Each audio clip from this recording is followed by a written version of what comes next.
Hello, hello, hello, everyone. Welcome back to another live stream. My name is Great Eagle Sim Pilot.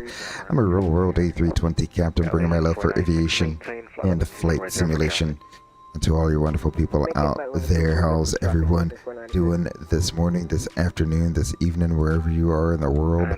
Welcome to another live stream. We have First Officer Bones in the chat. How are you doing this evening, First Officer Bones? Glad to see you back again this evening. And I did forget, I think you said you were going to PM me on the Discord. Feel free to PM me anytime. I'll try to get back to you as soon as I possibly can there. With any questions you got about getting things up and going, I'm not an expert by any means, but I'll try to help you out where I can there. Airbus is back. Yes, it is. It's been several months, obviously, but we did a month straight. I think it was a month straight that I did of just PMDG flying. I mean, again, I'm only streaming it one day here, one day there, but almost a month straight of PMDG 737 flying. We're back into the Fenix A319, the special A319, the one with the bumped up engines and the sharklets on it. So tonight we're going to be doing some real world American Airlines ops. We're going to be flying from Miami down to Grand Cayman. I did pick up a Grand Cayman scenery for like $12 off of the Contrail shop, so it was not really that bad. Not too much to the Grand Cayman scenery. That's probably why it's not a terribly expensive scenery in and of itself, because the airport itself isn't large and there's not a lot to it. But we will fly into that. It looks just like it does in the real world, so that should be good. I did set up a GSX profile earlier today, so hopefully that will be working when we do get down there. I do have the simulator time set as close as I can to around about when the actual flight will normally departs. I see on FlightAware it departs around 10:17. I currently have it around 9:45-ish in the simulator right now, so that should be good. We just got our ACARs from ATC there for our clearance down to Grand Cayman, so that is beautiful, working quite well. So without any further ado, let's go ahead and prepare the flight deck for departure. We'll hop on up onto the flight deck here. Beautiful. And straight to the overhead panel we'll go. We'll get IR 1, 2, and 3 online. Everything else should be extinguished. That's all looking good. We'll get a recorder ground control on. Beautiful. And let's go ahead and test our CVR. Kind of a low, weak signal there, but it tested. I heard it. As low as it is, you might not be able to hear it over the jazz music going in the background. Everything else here looks good on the center overhead panel. We'll test engine fire 1. Looks good. The PU. And engine fire 2. All of those look good. Hydraulic and fuel panel is currently set. We'll do the battery test, turn the batteries off, bring up our electrical page, get our batteries back on, and yeah, still the number 1 battery is not passing the test. Number 2 battery is pretty close to passing there, but we'll let those charge up again a little bit longer. I don't know why it's like that, but you know, it should be reading at or below 10 here really quickly. So the fact that it's not makes me concerned. Also, the fact that we have the arrows here means the batteries are taking a charge, which is very interesting, seeing as they're pretty much at a full charge. Alrighty, down to the air conditioning panel. Everything here looks good. Well, it's summertime. Let's go ahead and turn these down. Turn it to like right there. Everything full gold. gonna be icing everyone out. Already in the anti-ice panel looks good. Per window heat is in. Auto cabin pressurization panel is set. Our lights are all set, at least for now. Let's go ahead and get the APU master switch on, and we'll turn on the APU at this time. Beautiful. Emergency lights are armed. That is great. On the first officer's side, we'll go ahead and get that to like the 3 o'clock position. Everything else on the RMP looks good. Everything else should be in the extinguished position, so that is fine as well. Over to the glare shield.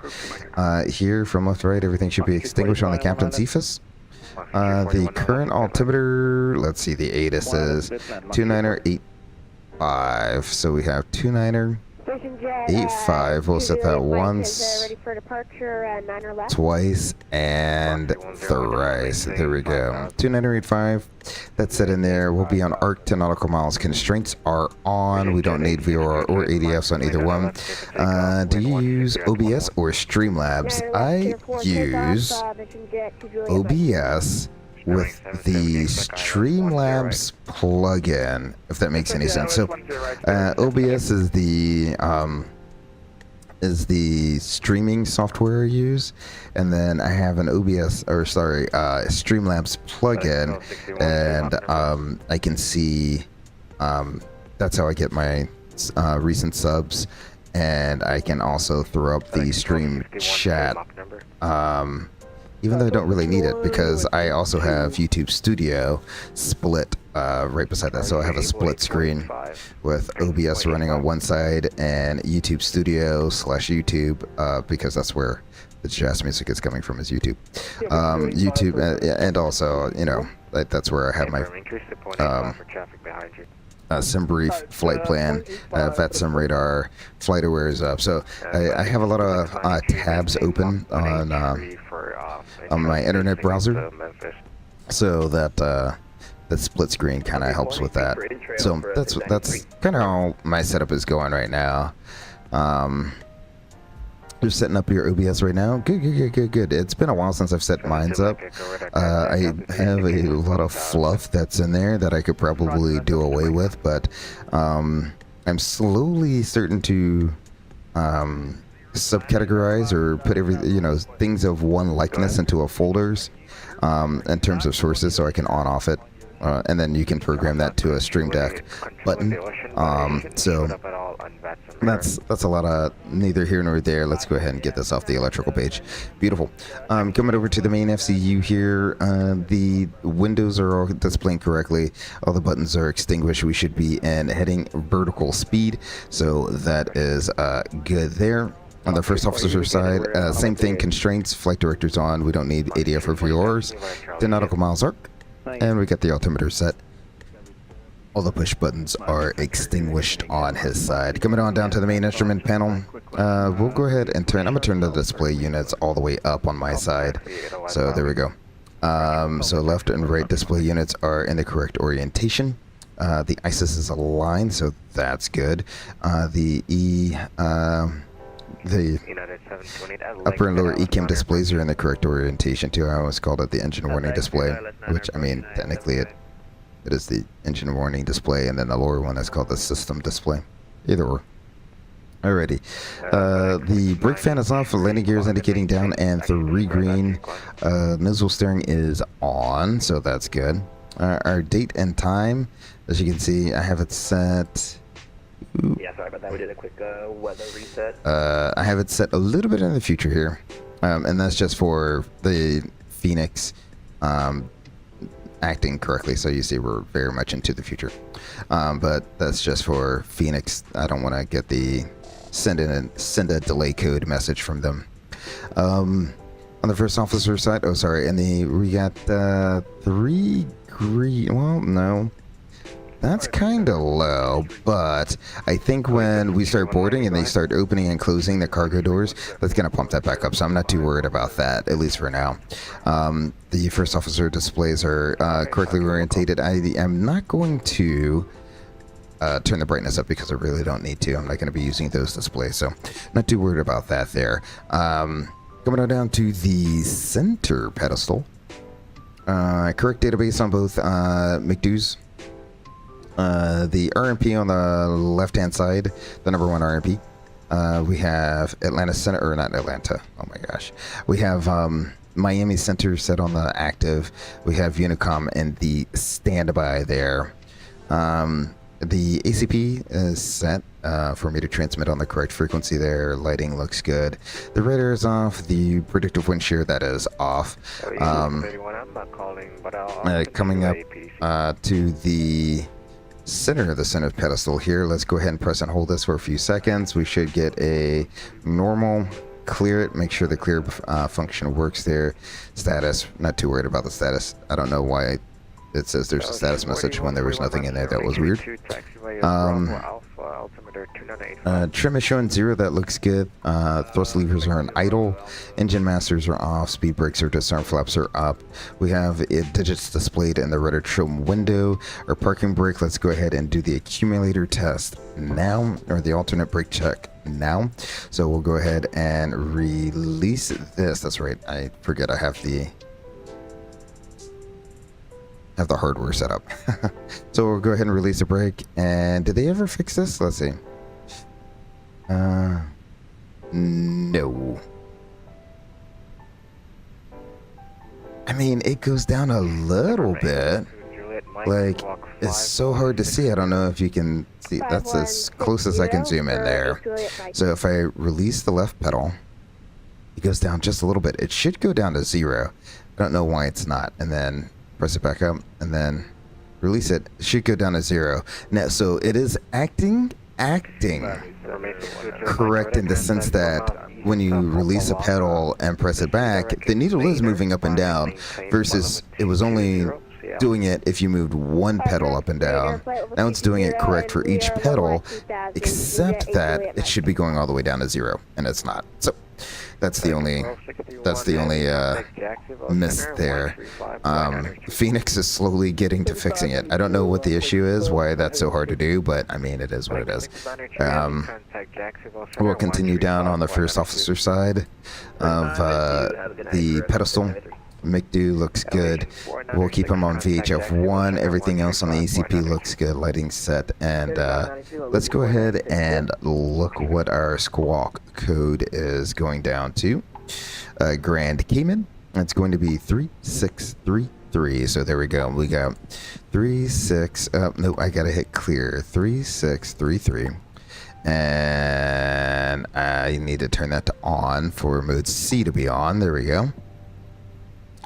Alrighty then. So, and our initial altitude. Do we have an initial altitude? Climb via the SID is what it says. So, we'll get to that part. I guess I was going to see if they gave us an alternate altitude and just throw that in there real quick. But that all looks good there. Let's go ahead and call up, actually no, we do it through the tablet, shouldn't we? So we're going to have 143 people, 4,700 pounds of cargo, and 18.7 on the fuel. 18.7, there it is down there. So that is good. We're going to go ahead and load. Boarding and refueling via GSX. We'll go ahead and do that. And let's go ahead and come down here and begin programming our McDo. We'll go to the init page and do an init request.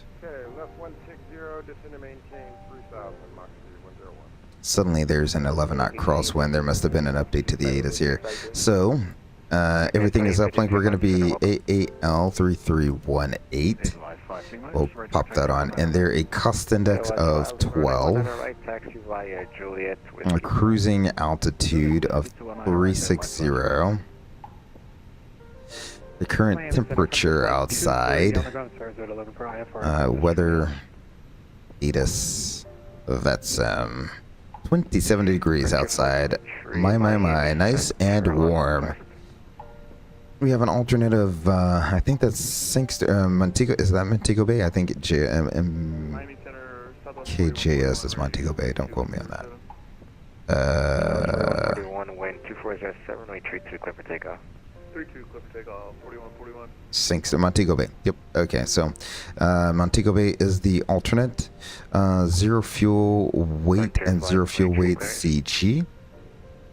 Go ahead. We shall go ahead and grab that from here. What do I want? I want Atsu.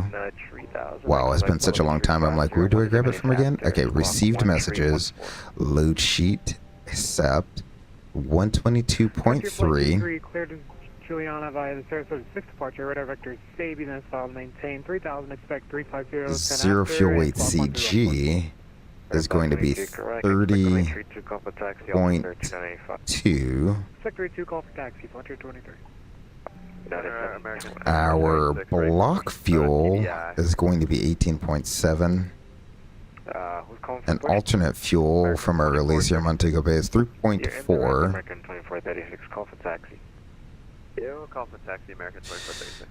We'll zero out the route reserve. Yeah, we'll call it zero. Beautiful. Alrighty, now we can go on to our flight plan page. Moxie 101, clear visual 19 left, clear to land, wind 2608.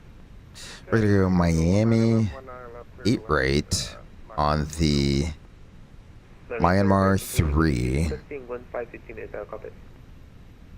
American 2052, advise and back. Maynard 3. We will go to Fundy. 631, ready for taxi. Fundy, insert there. Allegiant 631, ground is back, give him a call. And that'll take us all the way to Grand Cayman. Cool. There's no arrival on the Grand Cayman. Plan on the RNAV to runway 8. No star. Beautiful. Let me check the approach here. Make sure there's no Vias that I want in there. Yeah, no, I don't want any Vias because that'll insert the hold. I don't need a hold.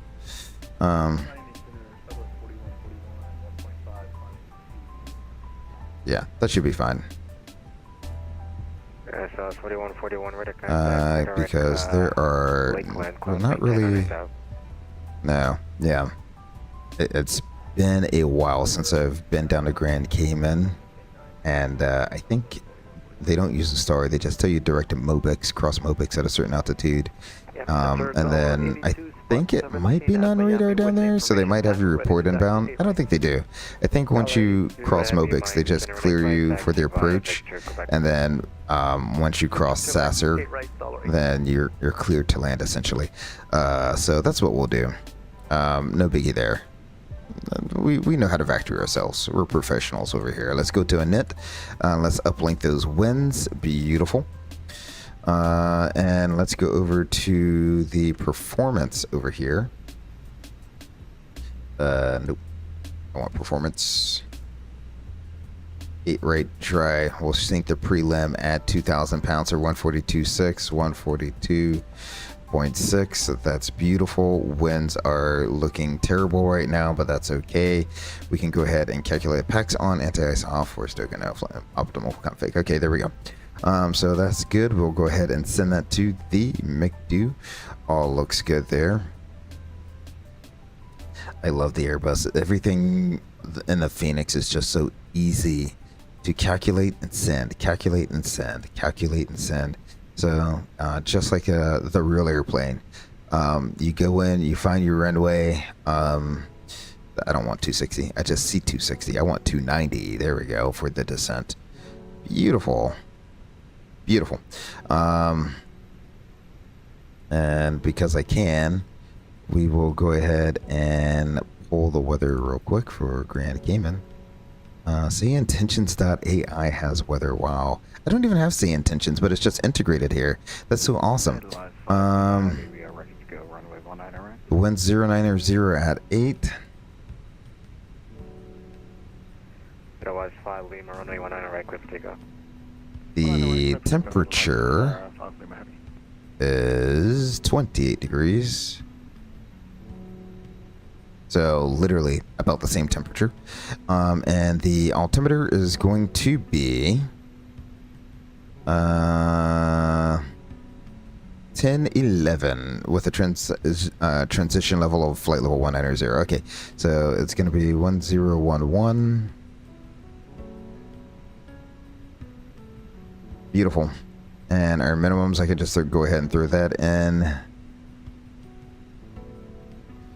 We're Cat C, so that's going to be a 710. Bearing 770. Is that DA, MDA? What? Maintain 6,000, 770. Which one's the MDA? Which one's the DA and which one's the MDA? I'll just, because it says DA/MDA. Let's just add 50 feet either way, so 760. Alrighty, beautiful. So we'll go ahead. That is all set up. There's no special engine failure procedure. We'll just copy over the active flight plan here and go over to our main flight plan. Let's look at the SID here.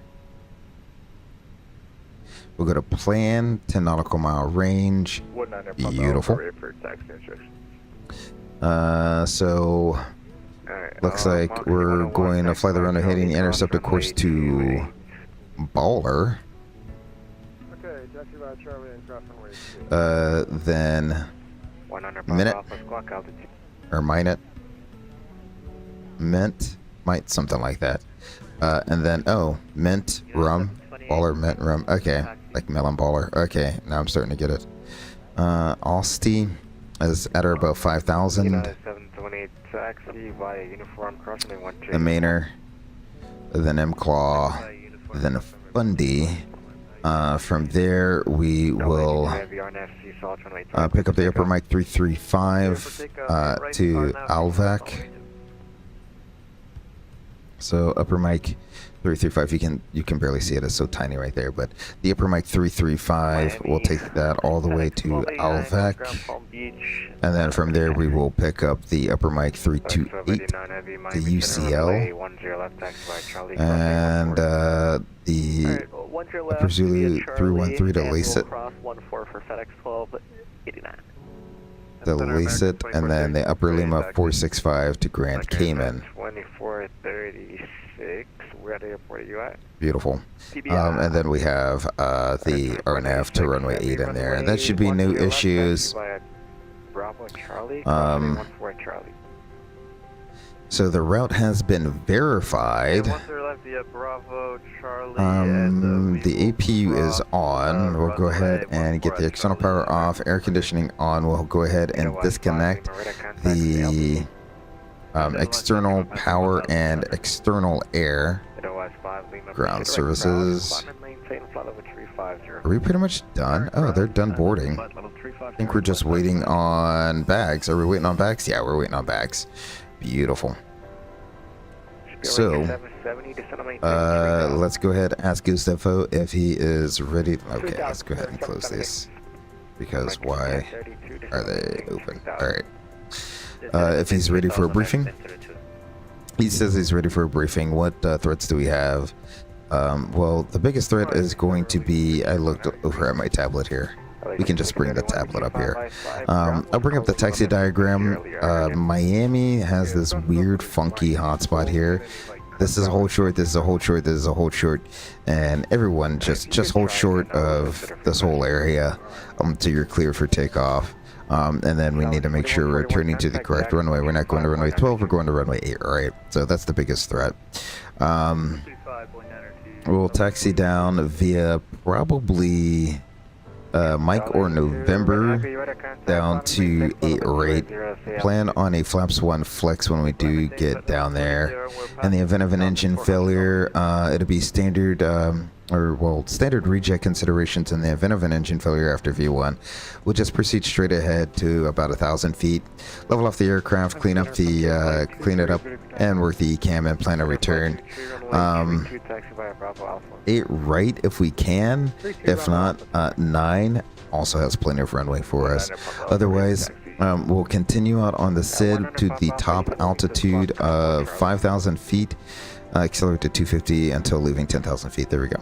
So we'll put 5,000 feet in there. Beautiful. Departure frequency is with center. That's in the active with Unicom in the standby, and we're squawking 3633. Anything else you would like to add? Nope. Oh, look at there. Actually, there's our plane full of people. So that was the other thing I did. I did take some time to actually update this. This is actually crazy. Let me go ahead and get rid of that. So that's actually crazy to see. Wow, plane full. I think there's only one or two seats that are open. So, there we go. Going over to Jackson 13592. Alrighty, let's go ahead. I almost forgot where my checklist was, and run the before start checklist. The recorder ground control. Well, first of all, let's go ahead and do this. We briefed it.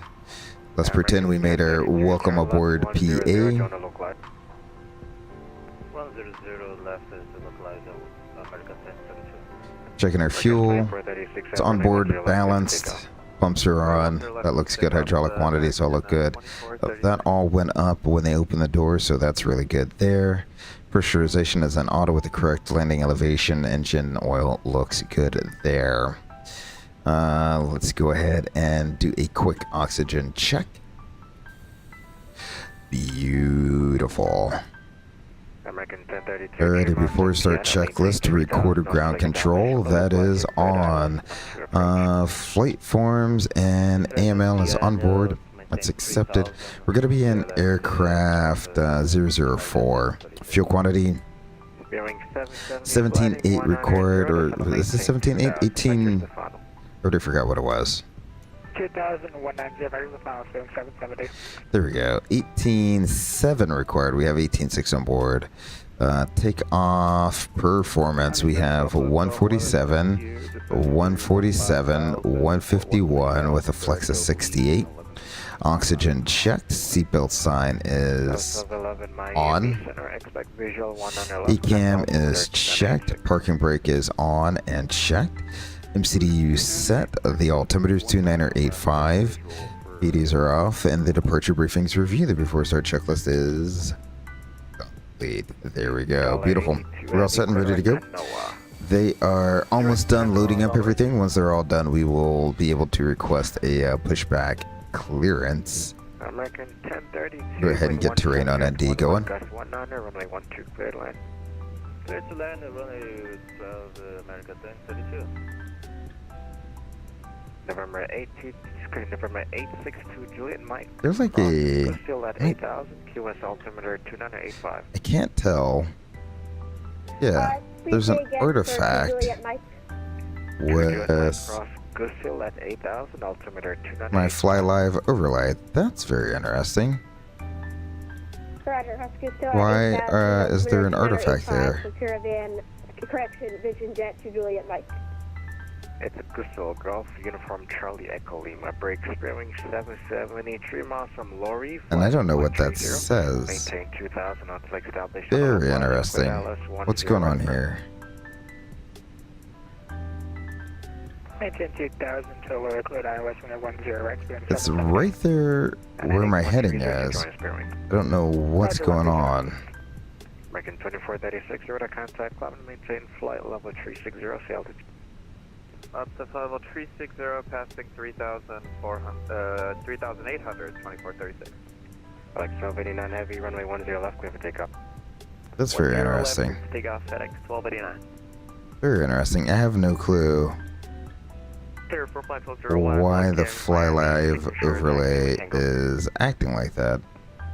I'm gonna close Fly Live out real quick and reopen it and see if that does anything. Ready for departure, 32. Runway 53, wind 2407, runway 32, clear for takeoff. 32, clear for takeoff, Frontier Flight 23.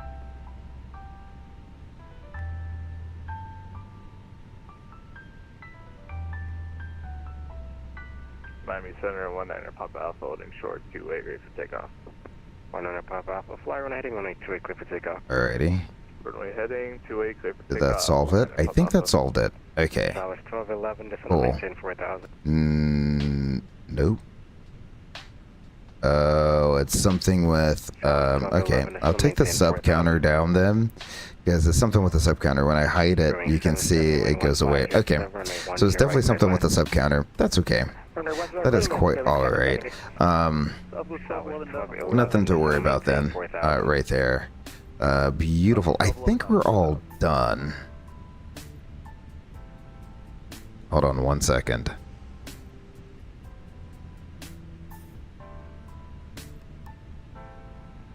November 862, joint Mike, expect RNAV 9er approach.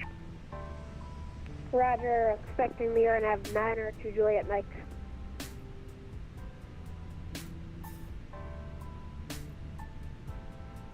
Alrighty, I think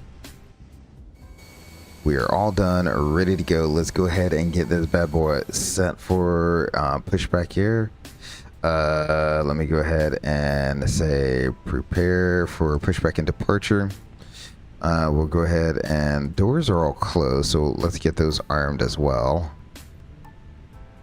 Flight 1289 Heavy radar contact, climbing to maintain flight level 360, say altitude. 360, Beautiful. All the doors are armed. There we go. Get my frames back. And we can call ready for push and start. I don't think there's a specific direction. Short of runway 10 left. I'm not hearing ground here. He cuts in and out. Heading 631 RNAV, elbow, runway 10 left at Bravo 2, clear for takeoff. Clear for takeoff, 10 left. 631. American Center is located on uniform. Let's see. He doesn't say anything. Push back your own discretion. So we'll call Delta 50. For flight 1201 RNAV Seesaw, tonight left, clear for takeoff. 11 RNAV Seesaw, clear for takeoff. For flight Currently learning how to use countdowns. Oh, that was I use a website and I forgot the name of the website for my countdown. It's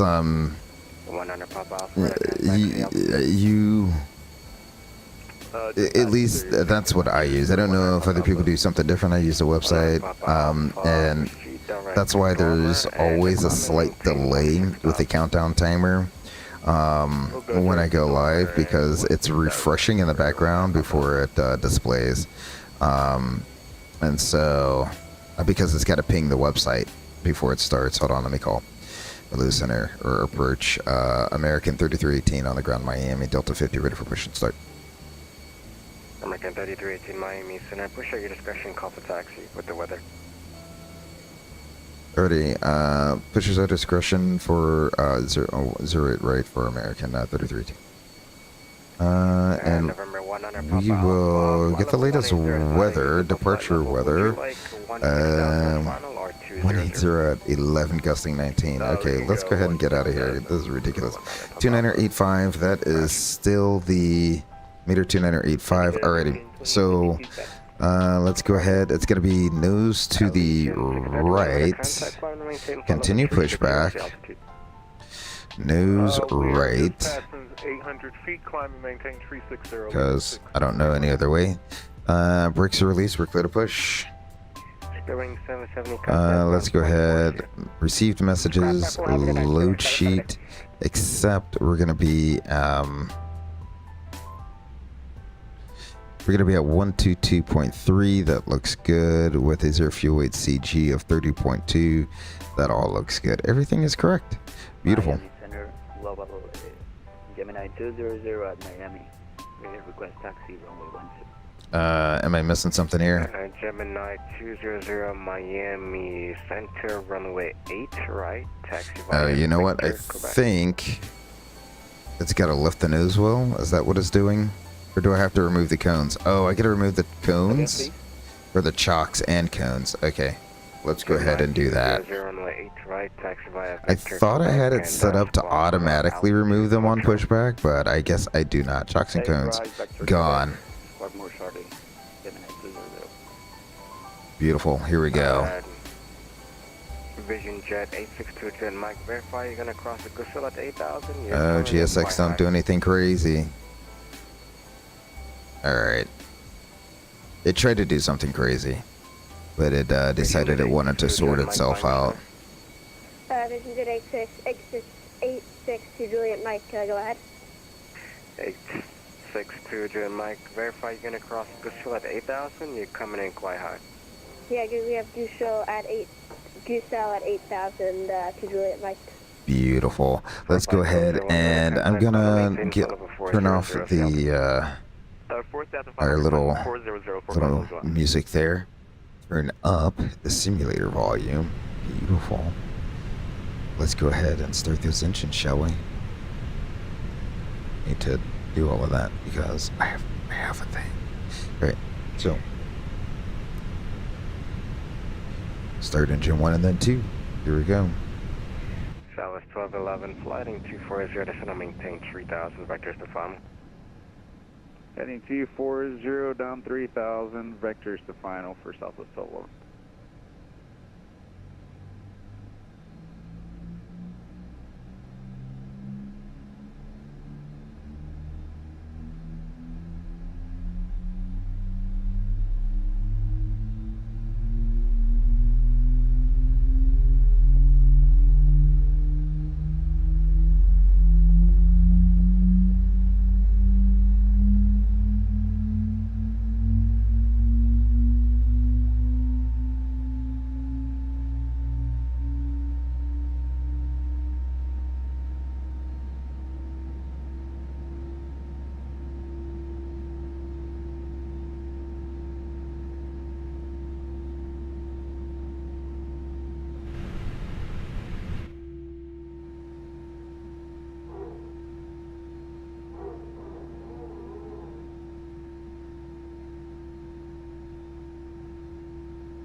This is the first time I turned on the cabin crew announcements.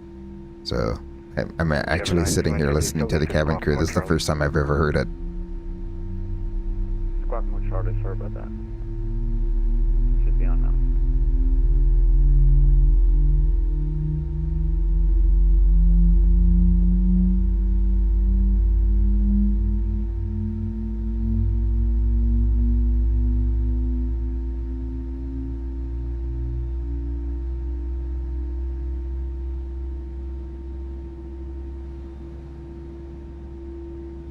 Okay.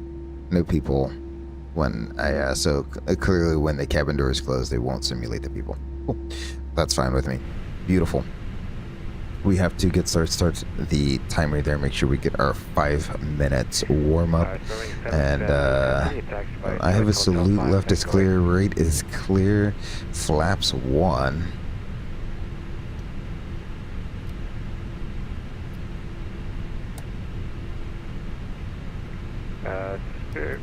Southwest 1211, turn left 190 on the rollout airfield 12 o'clock and 13 miles. Left turn 190 and we have the field to stay for Southwest. After start checklist, engine anti-ice is off, status is checked, rudder trim 0. After start checklist is complete. Cleared wind 190 Southwest 12.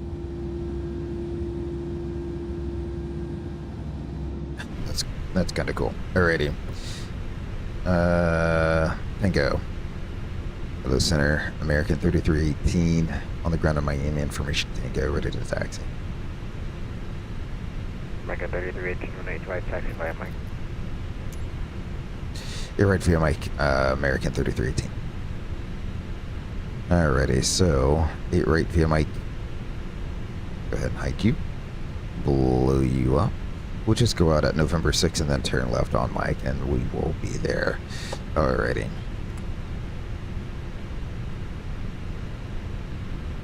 And because we're a light A319, we're just already moving. Beautiful. I'll bring the sim volume back down.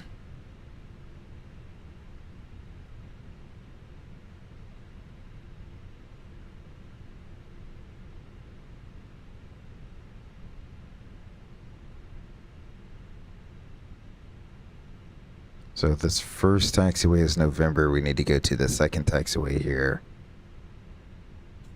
On the way there, let's do a flight control check. Good evening, United 350, 10.5, Miami 160. Pull up. 350, Miami, sending Quaterek hard. Pull down. I'm going to maintain flight level 200. Neutral. Pull left. Flight level 200, United 350. Pull right. Neutral. Rudders. Pull left. Pull right. Neutral. 72 Mike Echo, let me know when you have Marathon in sight. Roger, we'll let you know when we have it inside. We have some weather though, and we'd like to... 28.2. So let me see here. We'd like to land on runway 7, please.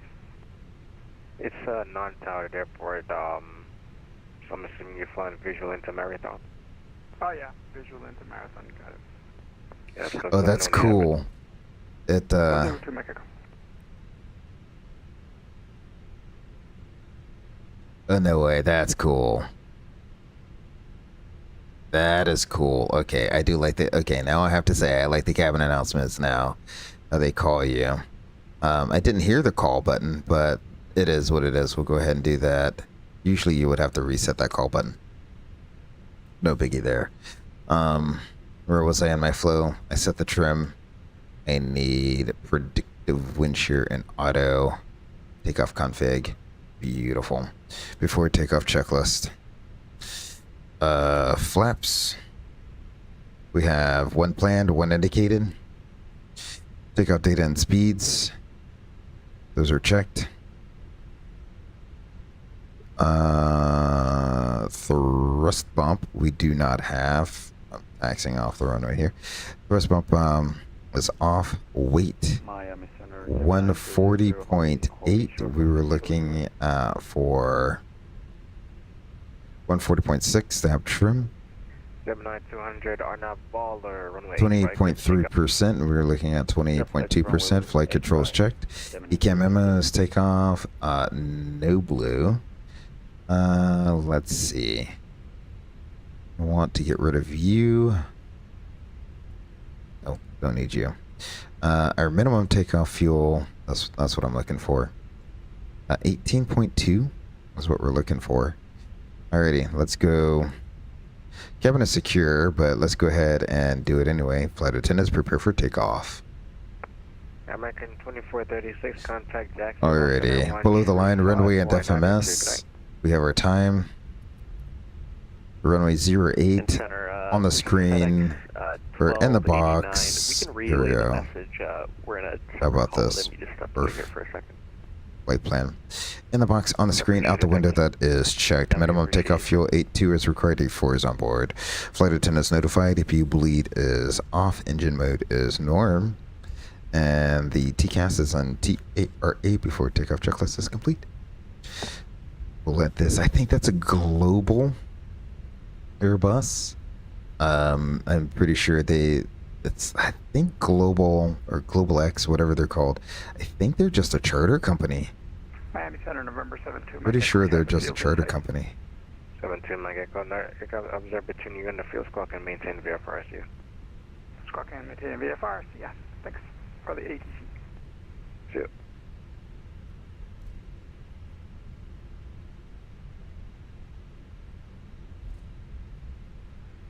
$82 heavy, change to advisory 122.82. Advisory for $82, good night. Miami Center, Southwest 849, flight level 300. Southwest 849, Miami Center, welcome. And Miami Center, Southwest 849, can we get flight level 360 by chance? Southwest 849, climb to maintain flight level 360. There they go. Climb and maintain flight level 360, Southwest 849, you're the best. The Global X A319. We'll go ahead and slow down to a stop right here. So make sure we don't cross over the whole short line. Beautiful. Charlie, cross 28, Southwest 11, thank you.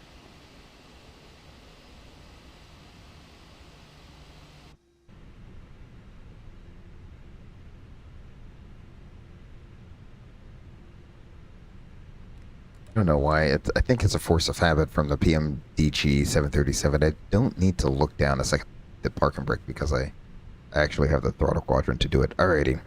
I wonder if I need to call him and let him know we're ready for departure. Center American 3318, holding short 8 right, ready for departure.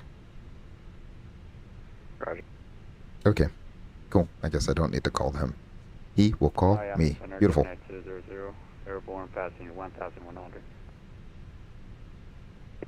Gemini 200 to contact, climb to maintain flight level 370. Could it be possible to maintain flight level 330? Gemini 200, amend the altitude, climb and maintain flight level 330. 330. Thank you very much.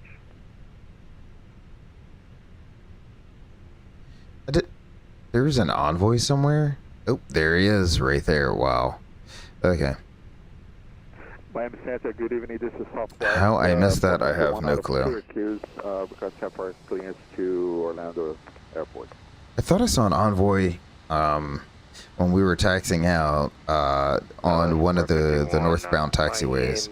I thought he was heading into the gate, not heading out, but I must have been mistaken.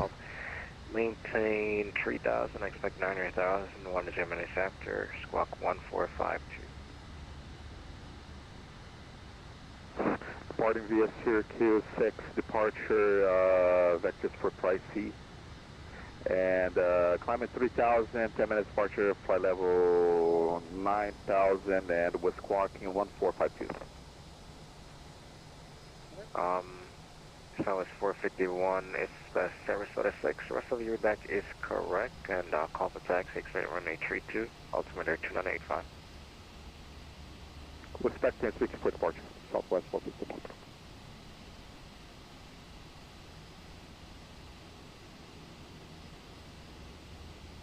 Center FedEx 1289, just looking for temporary flight level relief for performance. FedEx 1289, you want to stay at 32? He's using a ton of runway for a regional jet. That is a max reduced thrust takeoff right there. Alright, FedEx 1289, maintain flight level 340. 340 now for FedEx 1289, and just be advised, we got 2436 on the other frequency. Thanks. Beautiful. FedEx 1289, heavy contact, Jax 135.902, good night. 125.902, good night, thanks for being on tonight. 135.902. 3592, 1289, thank you. American 3318, Arnav Baller, runway 8 right, clear for takeoff. Arnav Baller, runway 8 right, clear for takeoff, American 3318. Alrighty, we are cleared to go. Let's go ahead, cycle that. We will get our landing lights on, get all the lights on, actually. Release the parking brake, beautiful. Sim volumes are going to come back, the sim volume's coming back up again. Listen to the beautiful soundtrack that Fenix has put together for us here. 8 right, I'm going to follow this line off to the right here. No need to go straight and then hook that turn.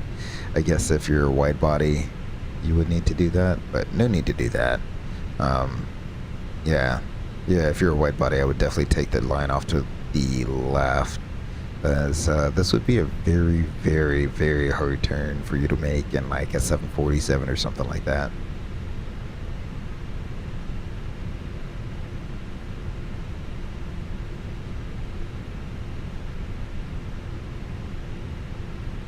Beautiful.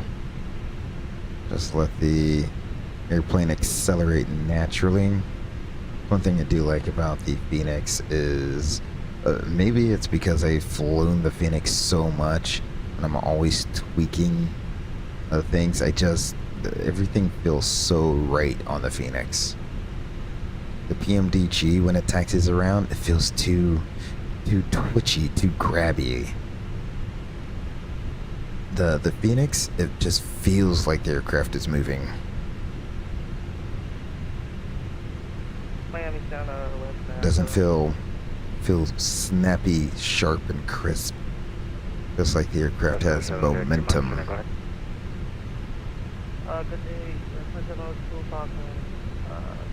flight level 9,000. Beautiful. We're all lined up, ready to go. We'll get those CFMs up to 50%. Half down on the side stick. Stable. Flex. Rust set.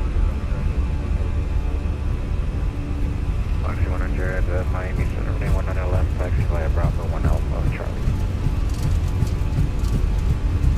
80. Checked.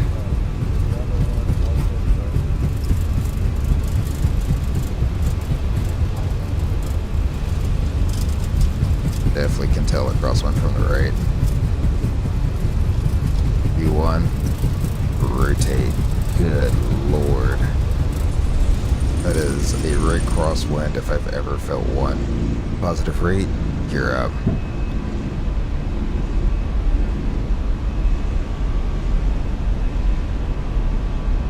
Solid 849, contact Jacksonville, Trigger 135.989. Autopilot on, so let's get this flyby of the airport here. Beautiful. Sorry if that's blowing your ears out. Don't mean to.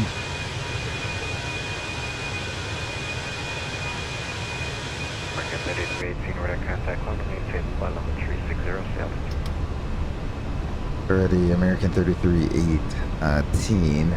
It's 1,700, climb and maintain flight level 360, is it? Alrighty, we're on our way up to flight level 360, American 3318. Alrighty, 36 is set, fly, we're in climb set, flaps up after takeoff checklist.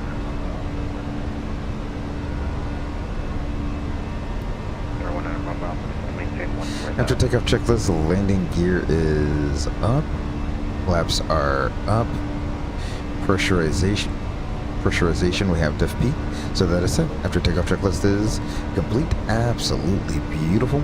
Let's see if we can get some views of downtown Miami here.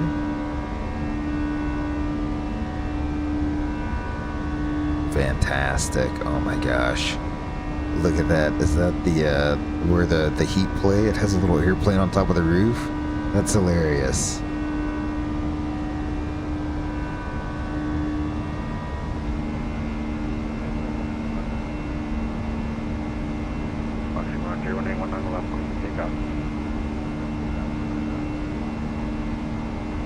Absolutely beautiful morning departure out of Miami.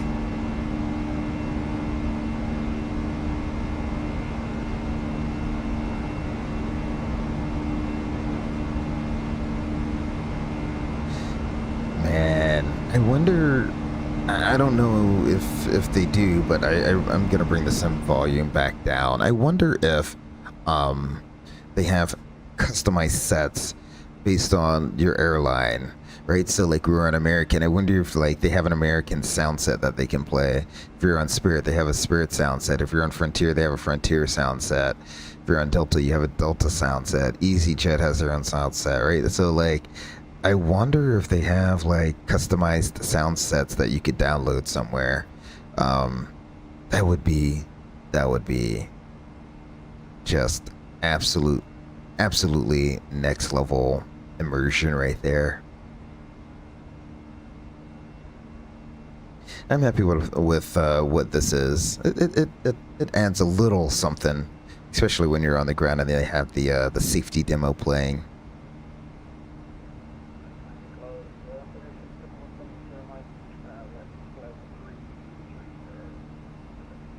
And back up front, we are close to passing through 10,000 feet ish. You say they do, it's on their website somewhere. Oh, okay. I am going to have to find it. Is it on their website or is it on their Discord? Are you talking about the cabin announcements? G-Man, Dukes? Yes, sir. Also, welcome. Thank you for talking in the chat there. Really do appreciate it. Welcome to the Eagle's Nest. Hopefully you are enjoying the content. You drop the custom file into a folder. There's a Discord with all of them. Oh, okay. So I just need to go on to the Discord server and pick them all up then. Alrighty. That's cool. So I'll have to, I'm assuming that wherever it is on the Discord server, they have instructions on which folder to put them in.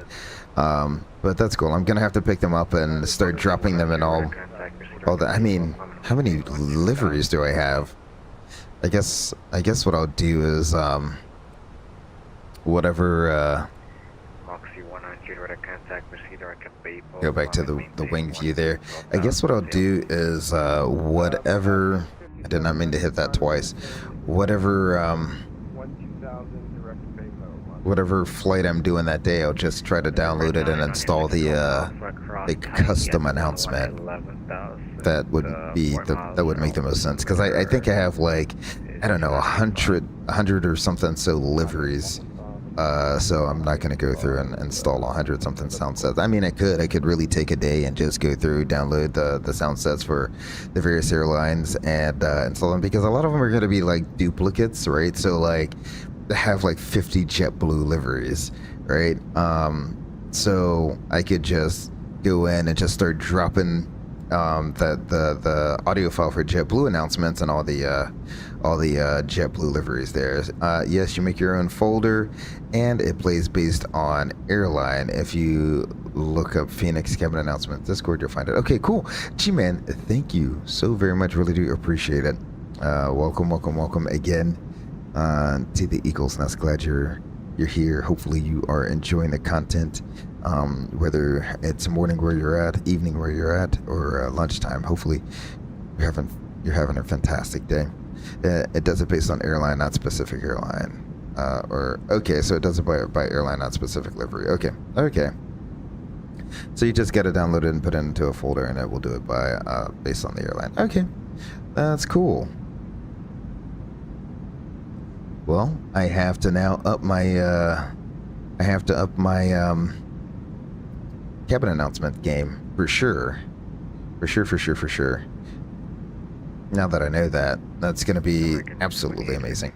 Let's go back up front. 17 and a half. We're flying down the Florida Keys. Oh, that's amazing how you're flying pretty much right along the Florida Keys. US 1 out the window here, you can barely see it. Let me go ahead and go to that view there. There it is. US 1 going all the way down the Florida Keys. Fantastic. We are flying through our transition level. So I forgot to do this. Through 10,000 feet. Let's go ahead and do that. And we are transition standard. Standard. Beautiful. We should be in Miami's airspace for quite a while, all the way until we get just south of Key West there, which is going to be quite some time away. I'll go ahead and get some in-flight music going as well. Absolutely beautiful.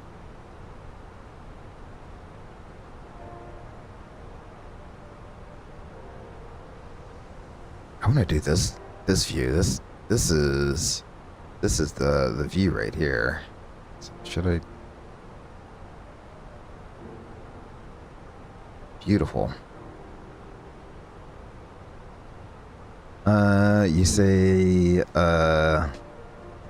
you've been subscribed for a long time from a raid a while back. Oh, were you a part of one of Mickey and Mike's raids there? Wow, G-Man Dukes. Thank you very much. I didn't realize you were in that raid. I tend to lurk once in a while. I tend to do the same thing. I'm not gonna lie. I am just so busy. I'm not nearly as active as I would like to be, and some of my favorite streamers' chats, just because I'm. Streams generally happen at nighttime, right? And I generally need to be in bed. I mean, it really depends on the trip, but I'm usually in bed at 5, 6, or 7 o'clock at night. So staying up to watch an 8 o'clock a stream at 8 o'clock that goes all the way until midnight on the East Coast, sometimes on the on Central or West Coast too. Some of Mickey and Mike streams ended up going late into the night, depending on how long his legs are. But yeah, that's not gonna happen. But I try to drop in, do a drop a W in the chat real quick and watch a little bit of the stream before it's off to bed. So yeah, G-Man Dukes, really do appreciate it. Thank you. Yeah, I know. I didn't see if Mickey Mike was streaming tonight or not. I think I didn't see anything on his Discord, so I'm assuming he's not streaming tonight. So, which, who knows? I think the last stream I saw, he was not really happy with the performance he was getting out of his PC. You know, with stutters and just low frame rates. And that's one thing I will say, First Officer Bones, is make sure your hardware is up to the task. Port advisory, Fund 323. Because why does my water look like it's just like, it looks low quality? American 3318, change advisory 122.8, good night. Over to advisory 122.8, American 3318. Thanks for the ATC. Have a fantastic evening. You too. Alrighty.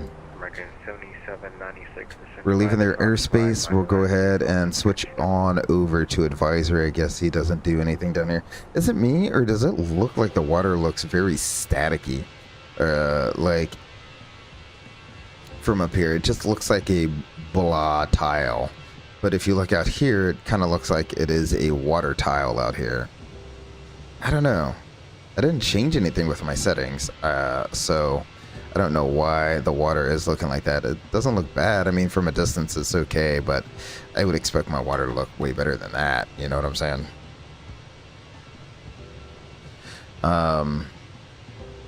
But yeah, where was I? First Officer Bones, yeah, make sure your equipment is up to speed, because you can run into a lot of headaches real quick. I'm fortunate enough, I have a 4090, and it does the job really well. A 4090, and I already forgot the processor, like a 14900K, something like that. So I get really smooth frame rates even when I'm not streaming, or I should say especially when I'm not streaming. I get really smooth frame rates, and even when I do stream, I don't really see a massive drop in frame rates. And mind you, again, I'm streaming in 4K. I don't recommend, if you don't have the equipment to stream in 4K, just don't even try it. It will melt your GPU. So do what is going to get the best frame rate experience from you. I think Mike said he may be in on going, either he's going to take his PC, and maybe that's why he hasn't streamed in the last few days. I think he's going to take his PC in and have them take a look at it to see why it's running so slow, because there's no reason. I think he has a pretty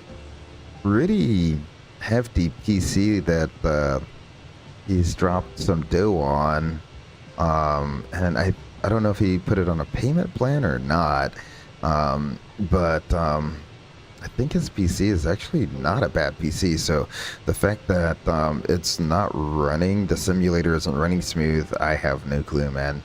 And we've all been there. That's, you know, the whole reason, literally the whole reason I got a brand new PC was specifically to run Microsoft Flight Simulator 2024. That is the main reason I bought a brand new PC. I didn't buy a PC. I bought the components and built my PC.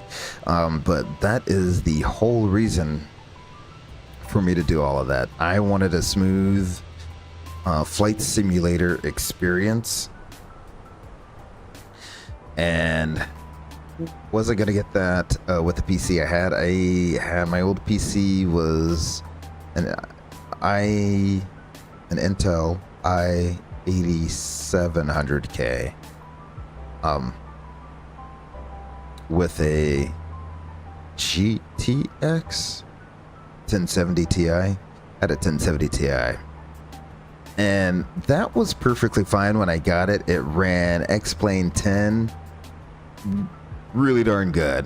It ran X-Plane 10 really darn good, especially at 2K. When I upgraded to 11, it ran that one pretty well as well. However, I really wanted to run it. I think it was just above 2K. My monitor resolution was something slightly above 2K. And I wanted to run it at full resolution, right? And that would bog it down. It was constantly in that like 19 frames per second. You're disconnected from VATSIM range, which was super annoying. So then I'd have to back off the resolution just to get the performance that I wanted. Which is fine. That's what you're supposed to do. And then along came Microsoft Flight Simulator 2020, and I just wanted to run it in 4K. That's all I wanted to do was run Microsoft Flight Simulator 2020 in 4K. There is nothing but ocean out here. There we go.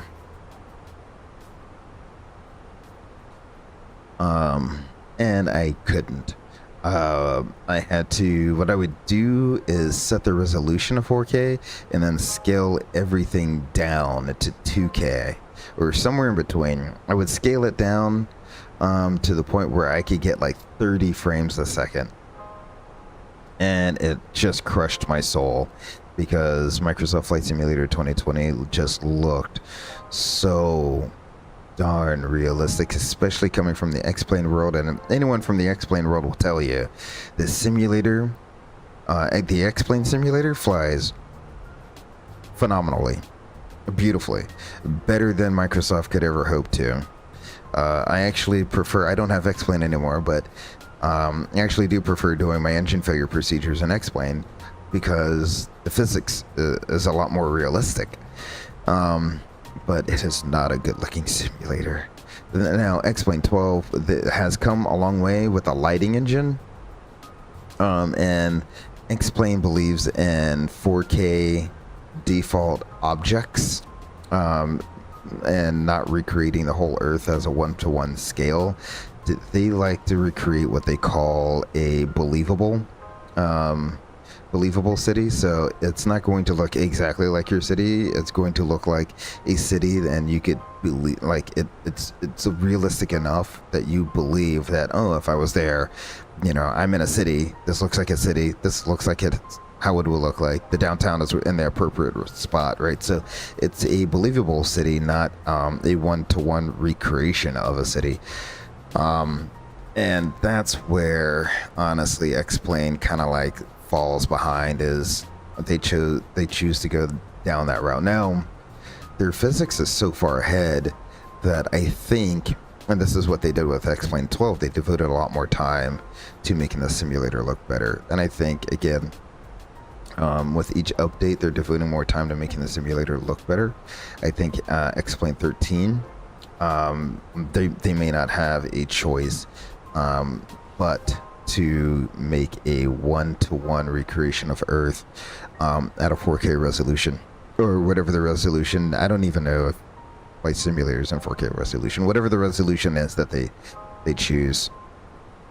So yeah, stepping up from all of that to say, stepping up from a 1070 Ti to a 4090, absolute game changer. And then on top of that, Flight Simulator, the 4090 series natively has frame injection, frame gen. The simulator is now starting to support frame gen. Right now, I do believe I have frame gen turned off. Simply because with frame gen on, that's the other bird, I'm getting 40, 50, 60 frames a second. So Fly Live is saying I'm getting 50. It's up and down. So 50, we'll say 50 frames a second. And that's with frame gen off. I don't need multi-frame generation on.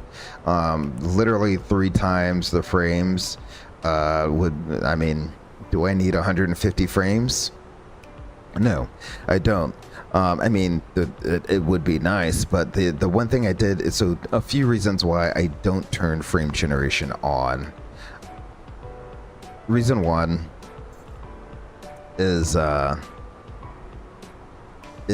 I have noticed with frame gen on, especially during landing, I can kind of notice it during takeoff, especially during landing, there's an ever so slight delay in input when you do a control input. So let's say on landing you're trying to put in a nice smooth round flare, but because the computer's constantly inserting frames where that input happens when you think it's happening is not an actual frame, so it has to wait until the next frame for it to say this is a real frame that I can input data into to give you a command. And so I've noticed like landing was just super weird. You felt not behind the airplane, but you felt like about, I don't know, 1/4 to a half second behind in terms of everything when hand flying the aircraft. So that's one of the reasons I turned frame gen off. And the other reason is the artifacting. It is very obvious. With frame generation on, you'll see it on a lot of streamers channels who run frame gen or multi-frame gen. You can see right through this engine, right? Because the fan is going at such a high speed.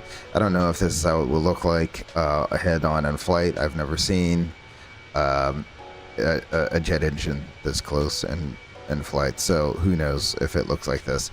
But with frame gen on and we came up here, you would see white little popping and artifacting from the GPU or the video game inserting frames. So you get these artifacting because this is spinning so fast it doesn't know how to visualize this. So you get these weird artifacting and popping, and for the most part, you can live with it. But I did find it very annoying when you're in your outside view and that's all you see is your spinners or the fan blades are flashing white every so often when it's inserting those frames. Small things like that. Now, has frame generation come a long way from where it was? I think so, 100%. We've gone from having inserting one frame in between frames to inserting a frame before and after a frame,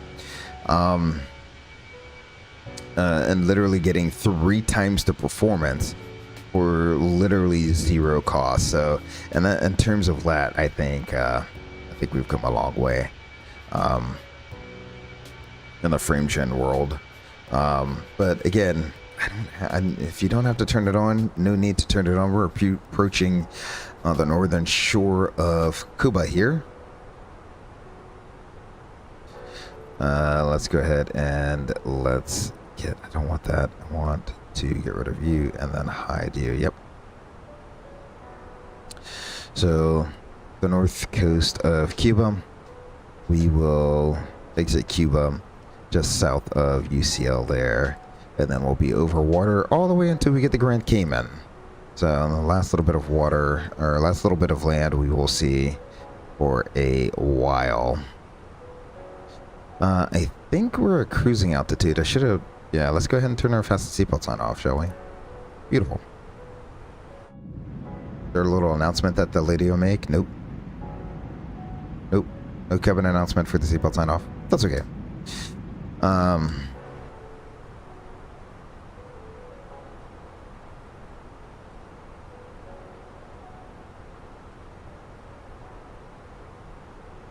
So yeah, all of that huge long story and all of that other stuff, just to say, First Officer Bones, make sure you're already getting good frame rates before you begin streaming.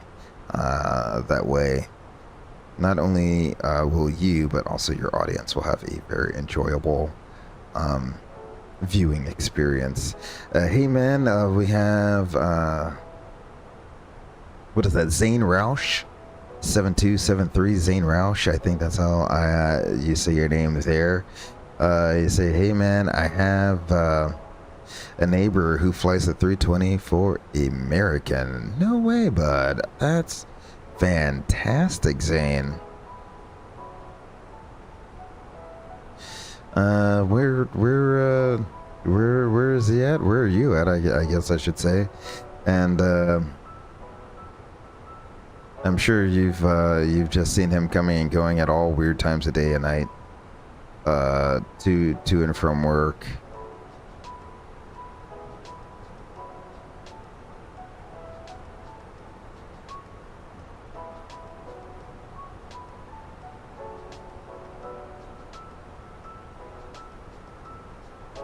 It's funny, whenever you tell anyone, that kind of reminds me of a story. It's like, whenever you say that you're a pilot, I don't know if everyone expects us to know everyone else, but when they find out that you're a pilot, the most random people will be like, well, my brother's wife's cousin's uncle's nephew is a pilot. Do you know who that is? And I'm like, no, I'm sorry, I can't. I don't. We don't know everyone in the world, but you know, the aviation community in and of itself is a pretty small community. I do run into some of my buddies that I flew with at the regionals quite frequently, and some other first officers I've flown with from time to time. I do bump into them at the airport sometimes. Yeah, he's based in the Northeast but lives in the South. Oh, wow. Okay. Well, there you go. Hopefully, he is. Well, is he? I'm assuming he's not commuting on purpose. That's the other thing. Is I don't know if I did the commuting thing for a long time with my regional airline, and let me tell you, if you can find an airline that's based where you live, that is fantastic, because commuting to work is no fun. I have flown with some Allegiant Airbus pilots, and you know, they live, and Allegiant is the whole thing with Allegiant is you're never away from home, right? No overnights, and it's fantastic to be home every night. They absolutely loved that aspect of the job. So being home every night, amazing. What did you fly in the regionals? I flew turboprops.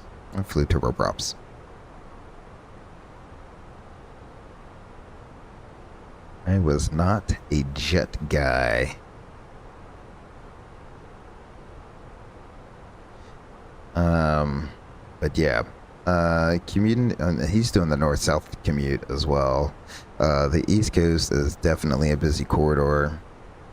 And then don't even add in thunderstorms into the mix, especially this time of year where things are starting to heat up. Thunderstorms are going to be popping up all over the place in the summertime. This is the one time of year where I actually do enjoy flying early in the morning, because you get to avoid the afternoon chaos that happens when thunderstorms start shutting down airspace and the such. I flew the Havilland -8. That's what I flew for the regionals there for a while. So that was my original airplane of choice. Loved every minute of it. I actually had some college buddies that were a little jealous when I went to the regional airline that I went to. I mean, everyone wants to fly a jet, but you know, sometimes turboprops are just way more fun. Like, way more fun. That's one of the things I really want to do is I kind of want to hop in the ATR. I really haven't flown in Flight Simulator 2024. I kind of want to hop in the ATR and do some like flying around like the Great Lakes region, or maybe do some silver the now defunct Silver Airways. Do some Silver Airways flying out of Florida. But I think the Great Lakes region has a lot of little airports here and there, but a lot of big airports as well that we could do some hub and spoking out of the Great Lakes region. So that's something I've been toying around with doing. I don't know. We will see how that works. The ATR is definitely a lot more automated than a lot of turboprops. Well, I should say the new generation of turboprops are a lot more automated. I agree, turboprops are great. My grandfather used to instruct on the King Air and Turbo Commander. So I will tell you, I would love a Commander. A Turbo Commander? Yes. I was it's always a pipe dream, right? I'm a pilot. I wanna own an airplane so bad, but it's a pipe dream. It's a pipe dream. I'm not gonna do that. It's a something that just won't happen. But a Turbo Commander is up there with something that I really, if I was gonna get an airplane, it probably was going to be that one, or an Aerostar, or a single engine variant, the 115 Commander. If I was gonna go single engine, it probably would have been that one.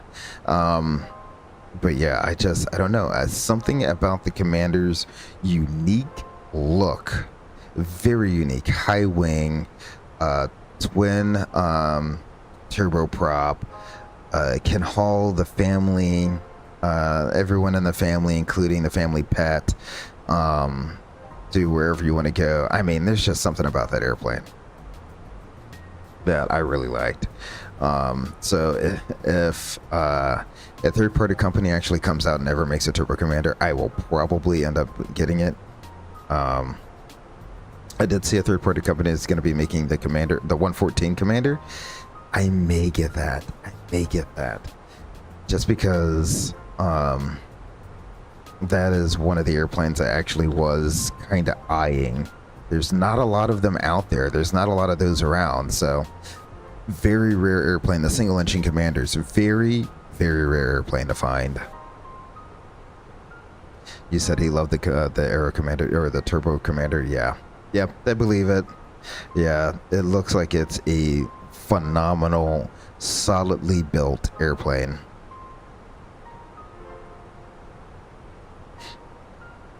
And has the unique ramp looks as well. So it's overall a phenomenal airplane. Like I said, the other one, the Aerostar, another one that has a very unique look. That can turn heads on the ramp, and it's also a pretty slick little airplane. Can go pretty fast as well. So, and it's pressurized. So, like that would have been another one where you're not hauling, everyone in the family plus the family pet and the kitchen sink, but you can pretty much bring the family and the family pet and a few bags along and have a good time.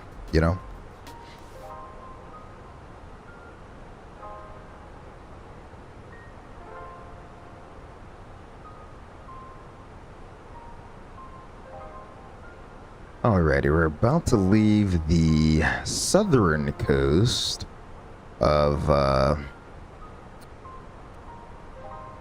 Cuba. If I zoom out here, we must be within 250 nautical miles because right now to runway 8's already activated, which means we're within 250 miles. So go ahead and bring you in.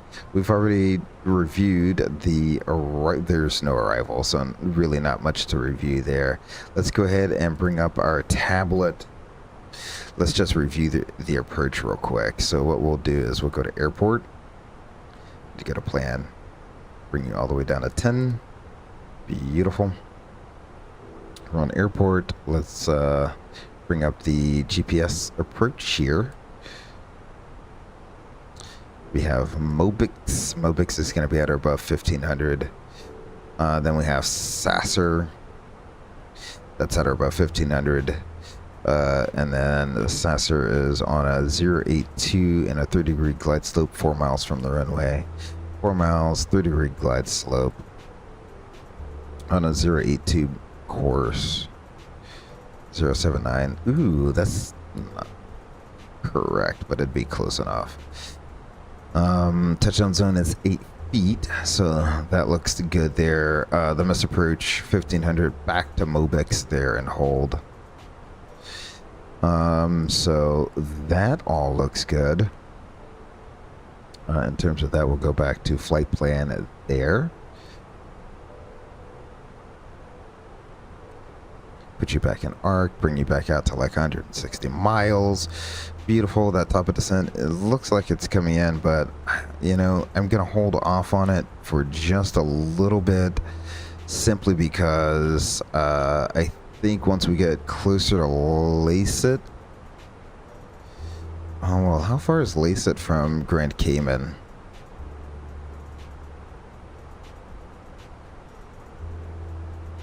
Hard to tell because they have all of these in there. 40 miles, 45 miles. So yeah, closer to 50. Okay. So we'll probably begin our descent north of Lacet. And then once we cross Lacet, we'll just go direct to Mobix. And then hopefully we aren't going to be too far off our profile if I do that. So in fact, let's go ahead and put that in there. So let's go airport MOBIX. So we will go MOBIX and let's go, instead of going Lacet Upper Lima 465 Grand Cayman, we're gonna go Lacet direct to Mobix. Why didn't it take that? Alrighty, let's try that again. MOBIX. Let's put that there. Lacet Mobix. Okay, we'll insert that. That's how we will do that. Amazing, simply amazing.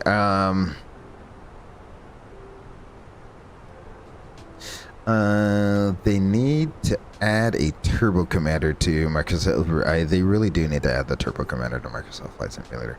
I've heard some talk about it, but nothing so far.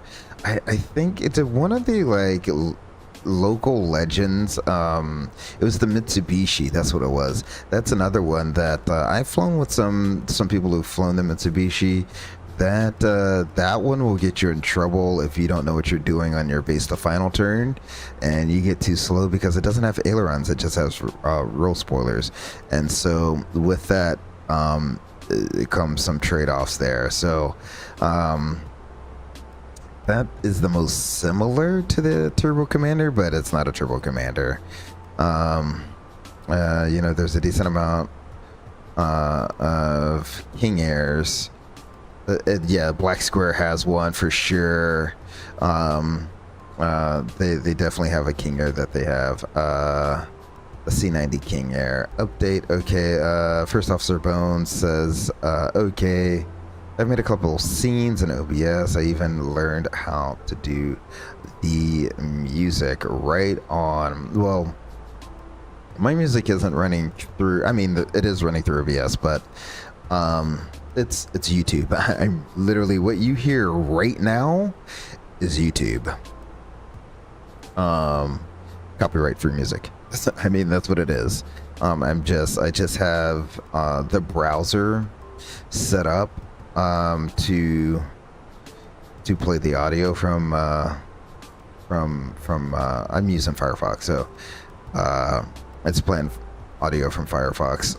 Like right now, at any given time, I can turn on the audio. Like right now, who is this I have in the background? XP72, I have him running in the background on a separate tab for literally no reason at all. I thought he was streaming tonight. Is he live? Is he live right now? Is this live? This doesn't seem like this is live. No. Okay. Well, that's random. So, of XP72 in the background, I could, if I unmuted that tab, you'd hear it come straight through. So, is that the most optimal way to do that? I have no clue, but that's how I have it set up. And it works for me. I can't complain about it. And you know, I also have my Stream Deck set up so that, you know, when it is time to do the replays and do the music to end the stream, it mutes everything, so I don't have to worry about anything else from any other audio source coming through. So that is one thing I will say. Get yourself a Stream Deck. I got the Elgato Plus or whatever it is. It's the one with 8 buttons and 4 dials and a little screen right above the dials. It's enough buttons for me, at least for now. I know some, you know, some major streamers, they have like a Stream Deck that has like, I don't know, like a gajillion buttons on it. Nav accuracy, upgraded GPS prime memory. Oh, I guess I never got rid of that. Okay, let's go ahead and do ATSU menu. Received messages, American Ops. We shall go ahead and get rid of that. There. As well, you know what? Let's go ahead and we don't have to. It is a visual purge, so no real reason to. I was gonna say we've already done kind of like our backwards Z double D thing here. We can do MW CR runway 08. Go ahead and put that in there. Performance approach page is still set. Let's see what the weather is again and reinsert the newest weather. Say intentions.ai runway 8 winds 100 at 8. Move you over. 100 at 8. Temperature is 28 still, and the QNH 1011. That's right. I need to switch you over, and we'll go 10. Oh, look at there, beautiful. Didn't even have to do anything there. So all of that is set up, ready to go. We will do auto brakes. How long is the runway down there? 7,876 feet. You know what? We'll go auto brakes low. Why not? They do have one. Oh, that doesn't go. Yeah, they have one taxiway all the way at the end. Okay. Essentially, we're probably going to roll it all the way. Is that a real taxiway? I didn't think it had a taxiway. I thought it stood on an island all on its own. I don't ever recall this being a taxiway here, but apparently it is. I just thought they had, you know, this little area. Maybe I'm thinking of a different airport. There's so many islands where it's a terminal, an in taxiway, an out taxiway, and 2 turnarounds. So maybe there's a taxiway right here. Maybe there isn't. I have no clue. We'll find out. But what we'll probably do is roll it to Golf, and then come down Golf Foxtrot. I have a setup for Gate 5, which reminds me. Let's go ahead and get GSX set up. Let me move you back to where I had you. There we go. Alrighty, first officer, put your tray table away.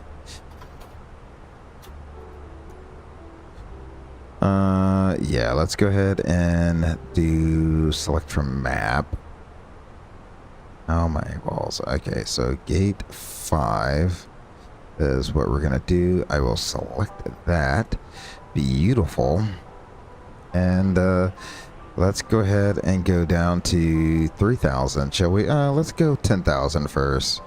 We go to 10,000 and we'll see what it's going to be like from there. So we'll manage up that. Down goes the nose.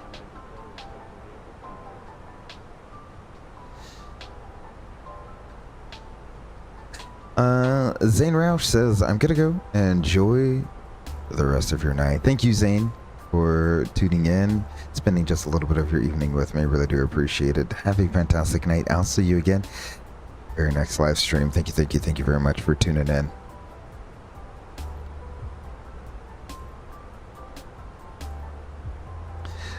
Yeah, First Officer Bones, I mean, I know you're Central Time, but now that you have OBS and you're getting things set up, don't get too involved in OBS.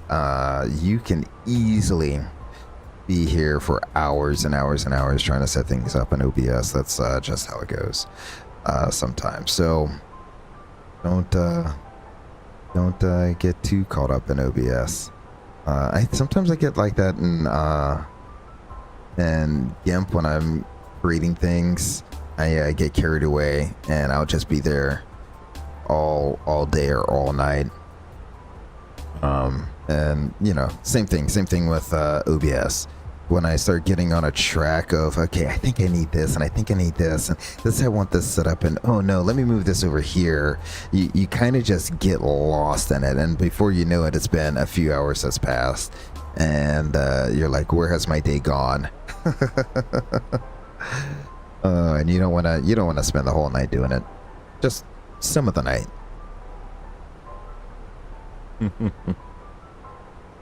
But hopefully you're having fun with it. Hopefully you're figuring it out, because there's definitely some things that that took me a while to figure out. I can't even remember the pain I went through trying to figure all of this stuff out. And then you have the Streamlabs docs that you can add on as well, which is great to have. It takes up a lot of screen real estate in OBS, but you know, it's nice to have that integrated right into OBS. So technically I don't have to have the chat up on my YouTube studio. I can just look at OBS has Streamlabs. I've yet to figure out, I know XP72 does it. I have yet to figure out how to have the chat pop up in a box on the screen. I know a lot of very big streamers, they'll have their chat up on the screen and like a little box in like the top left or right hand corner, something like that. I have yet to figure out how to do that. I don't know if I really care to do that.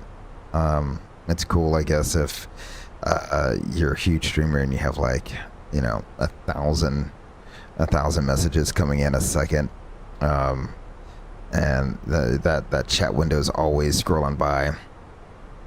But for me, I don't really see a reason to have it, so no need to integrate it. But what Streamlabs does offer is the notification for subscribers. So that's one of the reasons I do have the doc for Streamlabs. So I signed up for that, made my whole little thing for like my notification sound and the picture I wanted for the notification whenever someone subscribed, and it was super easy to integrate.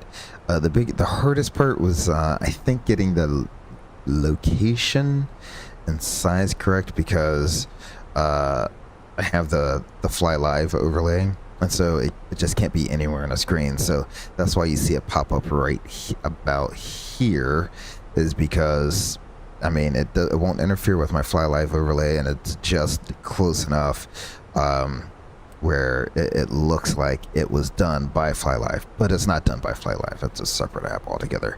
Alrighty. So we have begun our descent here. Let's go ahead and get our fasten seatbelt sign on. The briefing has been completed already. Let's just run a landing assessment, just because. Arrival performance. Runway 8, dry METAR looks good. Landing weight, we are at 135.4, so that's good. We'll do 135.4. Oop, okay. 0.4. Auto brakes low, no reverse, manual landing, full flaps, auto thrust on. 7,876 is what we have. 6,555 is what we need with the 15% overrun. That's 7,539. Beautiful. That should take us straight down to the end to make that left-hand turn off on golf. So it looks like everything is starting to come together. Now, if I do remember, I'm pretty sure they take you down to like 3,000, like super far out here, and then they just turn you in on final. So if need be, we can drop it all the way down. I don't think we're gonna need to do that. We'll just let this play out. What I will probably do, though. No. I'll wait until we get closer to activate the approach. That's what I'll do. I'll wait till we get closer. I was thinking about like just pulling the speed and activating the approach now, but I'll wait. I'll wait.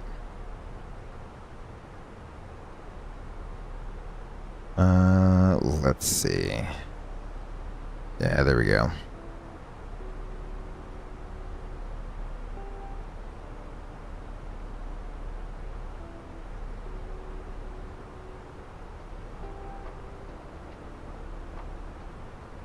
That is quite impressive. I finished that playlist. Let me go ahead and let's not do that. Let's do a different one. Oh, it's it just put itself in the lower left-hand corner.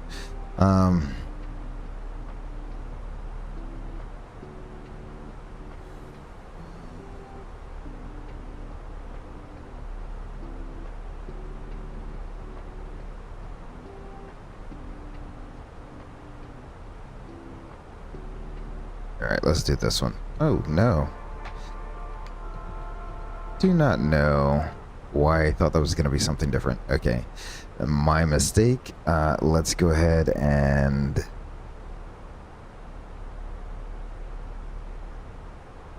Oh, that's right here. This is what I'm looking for. There we go. It's not piano. I know you liked the piano. I know you liked the piano, First Officer Bones, but, you know, do some low-key summer vibes going on. Alrighty, once we cross Lacet, we should continue our... There's really nothing to see out here. It's just ocean, which is why you see me pretty much staying on the flight deck this entire time, is because it's just blue. You know, and that's what it feels like to fly if you're going from the northeast all the way down to the Caribbean or Southern Caribbean. Once you leave shore, you don't see land till you're about to land where you're going. And that's just a long time to be just seeing nothing but blue.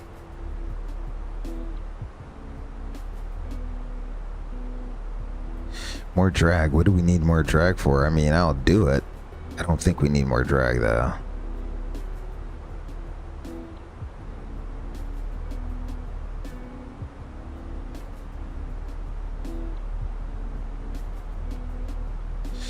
Alrighty.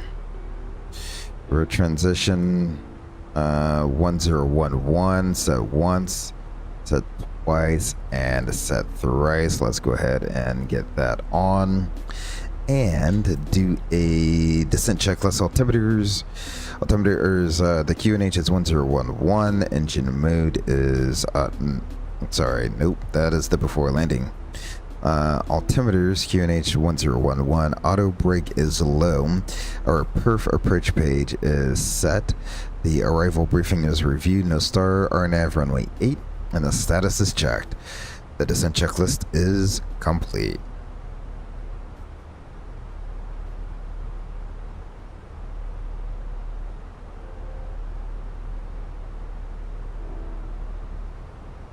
Zoom in here. There you go. You can kind of see the outline of the island coming into view there. Bring the range in just a little bit. I think I'm going to tune the TCAS down just a little bit. That's super bright. Don't need to be that bright.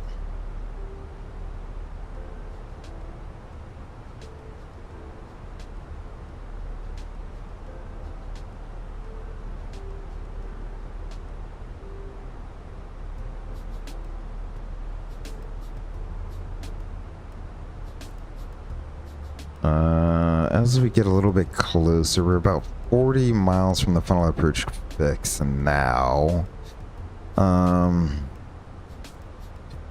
Let's go ahead. I'll set in 5,000 feet for now. And when we get a little closer in, I guess, I'll set 1,500 feet. Probably drop it into an open descent. We'll see.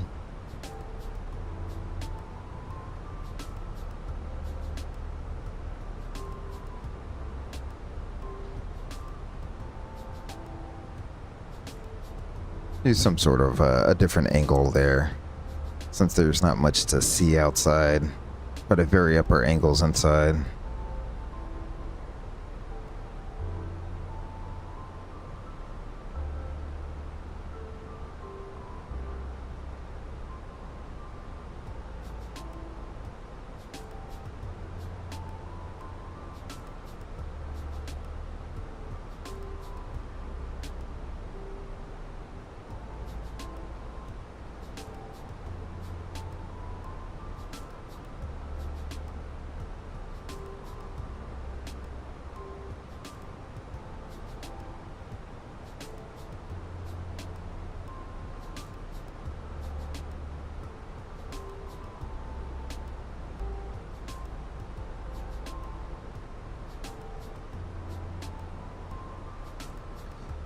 We should be slowing up here any second to 250 knots. Once that happens, I'll go ahead and select, there we go, select speed.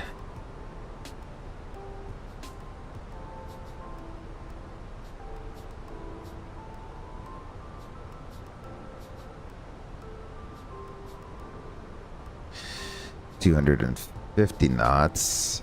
Beautiful. Get the speed brakes out.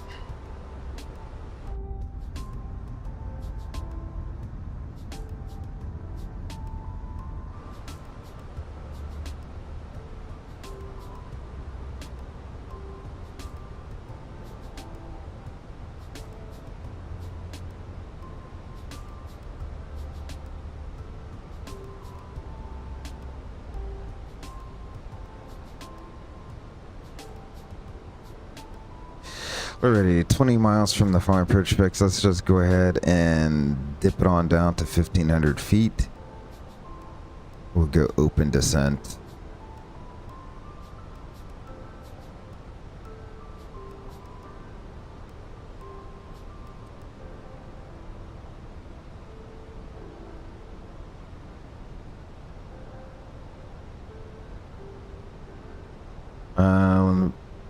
We'll prepare to flight attendants for landing. Flight attendants, prepare for landing. Beautiful.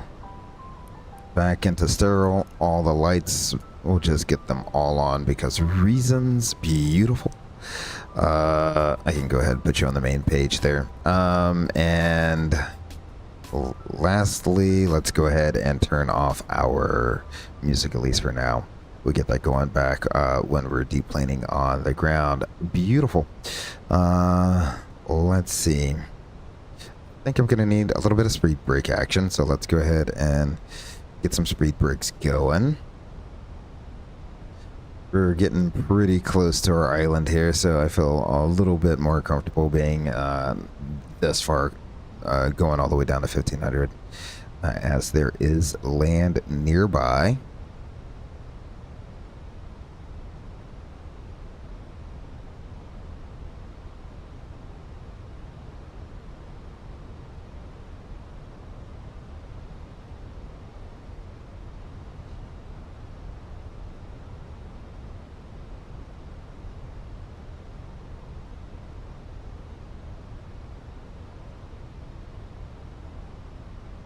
There we go.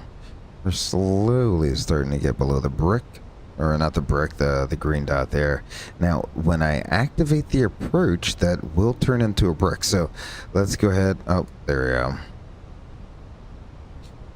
we go. Let's see. Turn you on and turn you on.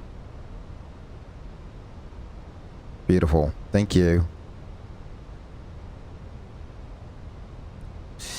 She says the cabin is now secure for landing. Beautiful. We don't do those calls at my airline. We just the flight deck just makes the calls to prepare or not to prepare. Alrighty, so we across the deceleration point, automatically activated the approach phase. As you can see, the option to go to the previous phase is no longer an option.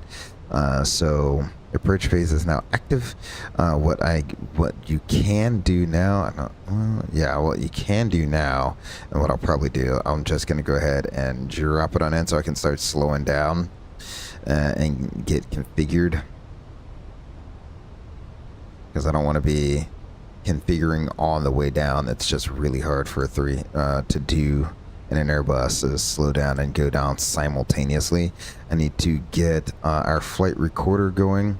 We'll start recording our replay. Beautiful. It is recording.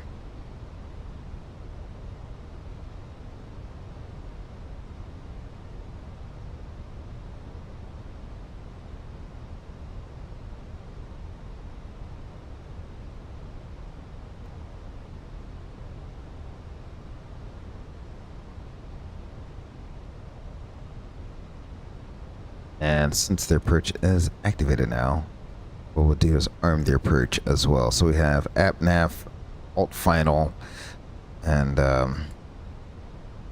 what we can do is wait.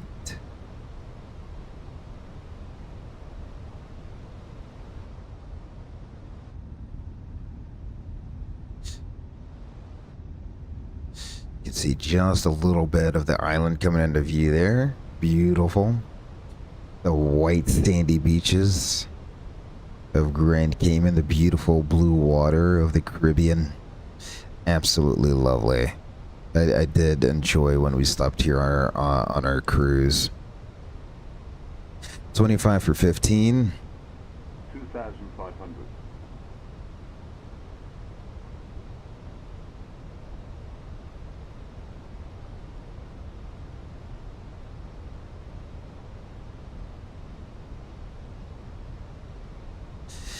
Going to keep the speed brakes out, but what I am going to do is now I am going to slow as we level off here. I'll just slow.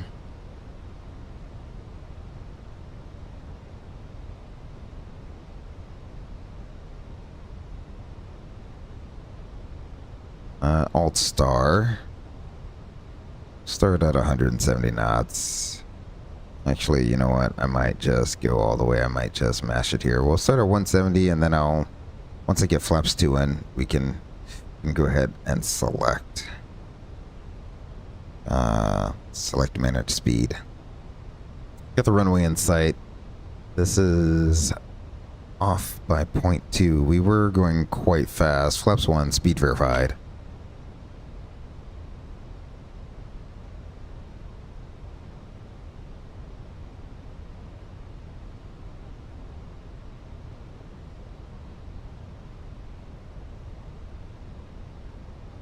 Flaps 2, speed verified.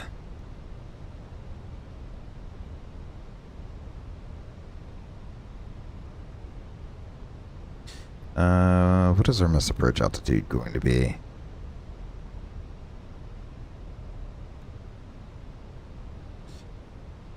Uh, 1,500 feet. Beautiful. We'll continue on our managed speed here. We can drop the gear.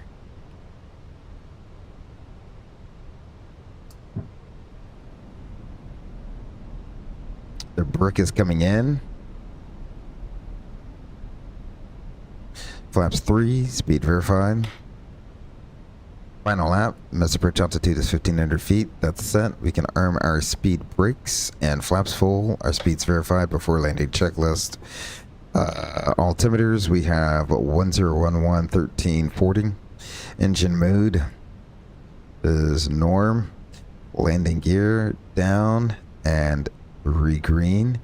ECAM memo, landing no blue. Before landing checklist is complete. Alrighty, I'll go ahead and turn the simulator volumes up for us here. I don't think they have a CTAF outside of the U.S., so I'm not too worried about that. Haven't heard anyone on frequency. We're the only one pretty much flying down here. 1,000. We're stable. And G-Man Dukes, do you fly Airbuses and IRL? Yes, I do. 100 above. Let's see. We're continuing. Autopilot's coming off. We're ever so slightly off course. That was to be expected when the box and the chart had slightly different approach courses.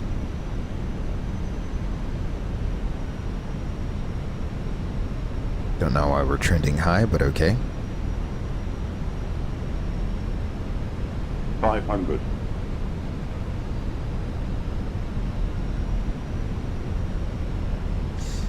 Got the lever symmetry there. Did not mean to do that. I ever so slightly bumped. I wish I had a throttle that had stickier detents. This, I just bumped it and it came out the detent. Barely even touched it.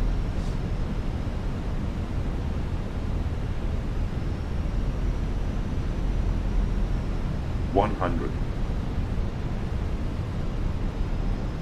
50. 40. 30. 10. 5. Ooh, that was firm.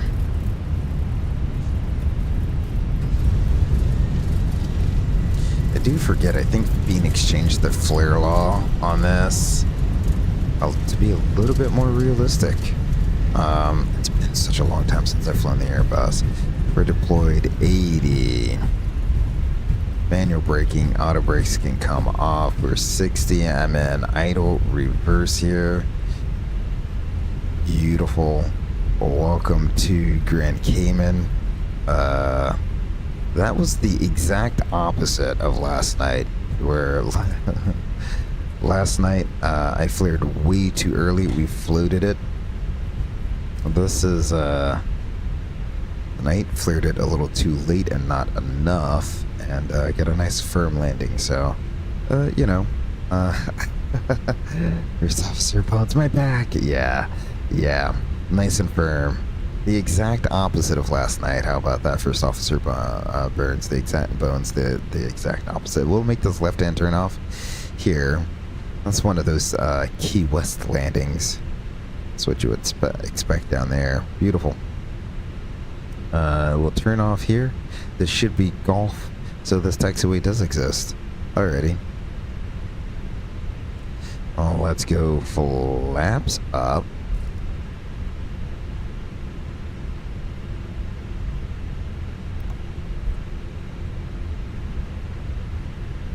Get my lights off now. Get the APU on. Flight directors can come off. Beautiful. So, ladies and gentlemen, welcome to Grand Cayman. I do apologize for everyone being about 3 inches shorter than when you boarded the aircraft. If you could go ahead and just go to your local chiropractor, bill that right on back to American Airlines. They'll take care of it in a jiffy for you. Beautiful. And there's the terminal right there. Like I said, picked up the scenery from the Contrail shop. I forget the name of the author of this scenery, but I mean, $12. There's not really a lot to it, right? It's a single runway airport. But they did a really good job with the ramp texturing. And getting everything looking just like it would be in real life. They even have the inside of the terminal modeled. So if you notice, our passengers will be going into... he looked inside the terminal. The passengers will be walking into the customs area when they get off the airplane. So here we go. We will make this right-hand turn here.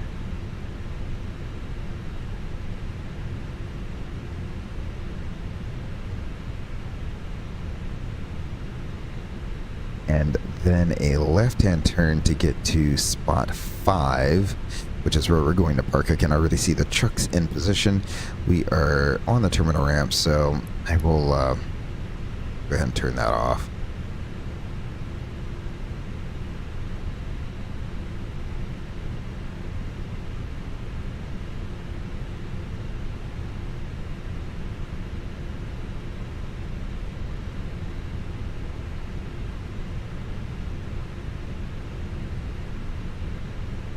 Beautiful. First landing back in the Airbus, and it had to be an absolute pavement crusher. Alrighty, so there's our marshaller right here. We'll begin our turn in.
Beautiful.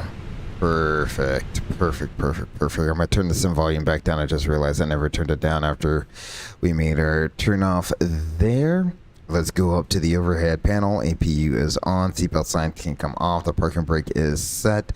And he's ready for us to shut down the engine. We can shut down the number 2. And then we can shut down the number 1. Beautiful. Back up to the overhead panel we go. We can turn off all of our fuel pumps. And then lastly, we can turn off our beacon light. And let's perform a shutdown checklist, shall we? The parking brake is on and check. The engine masters are off. Engine modes normal. Speed brake disarmed. Radar is off. Windshield PWS, we'll turn them back off. Fuel pumps are all off, and our slides for disarmed. APU is on. Shutdown checklist is complete. Beautiful. The stairs are approaching the aircraft.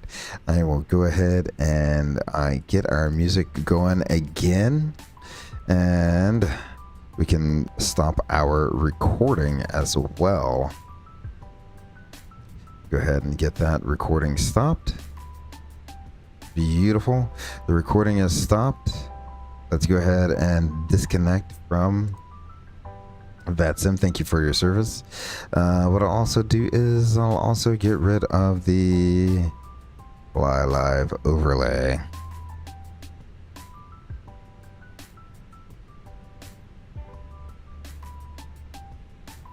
Boom. Gone. Beautiful. And let's, ooh, did I not go all the way up? We are at flaps 1. That's all right. We'll pretend that it was super hot outside, so we left the flaps at flaps 1. Do not know how I missed that there. Well, we will watch the people deplane and head on in to the customs building is where they should be going. Deplaning from the front, deplaning from the back. Which is truly how they do it down there in the islands. First Officer Bone says, awesome stream. See you in the next one. I think I'm good on OBS for the night. Yeah. Take a break. Go have some dinner.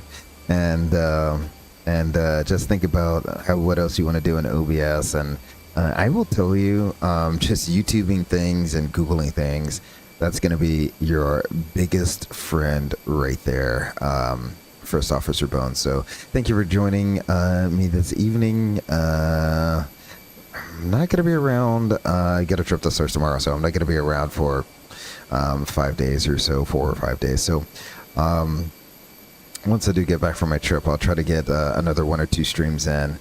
We will see. Maybe one of them may be an earlier stream or a midday stream. We will see. But until I see you then, thank you very much for stopping in, First Officer Bones. Have a good one.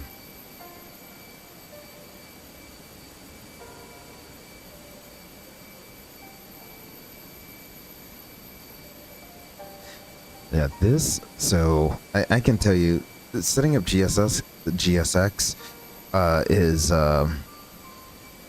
can be a pain. I forgot some of the commands, but yeah, you see they're all walking in. They're taking the path that I set up for them. So that's what that's how I spent a little bit of my afternoon.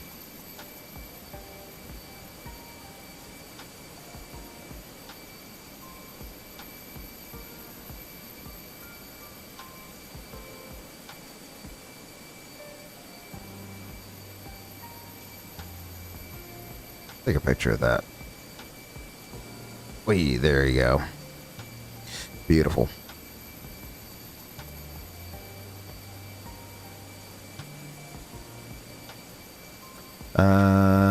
Fenix 319 falls out of the sky while the 321 floats. Yeah, that's G-Man Dukes.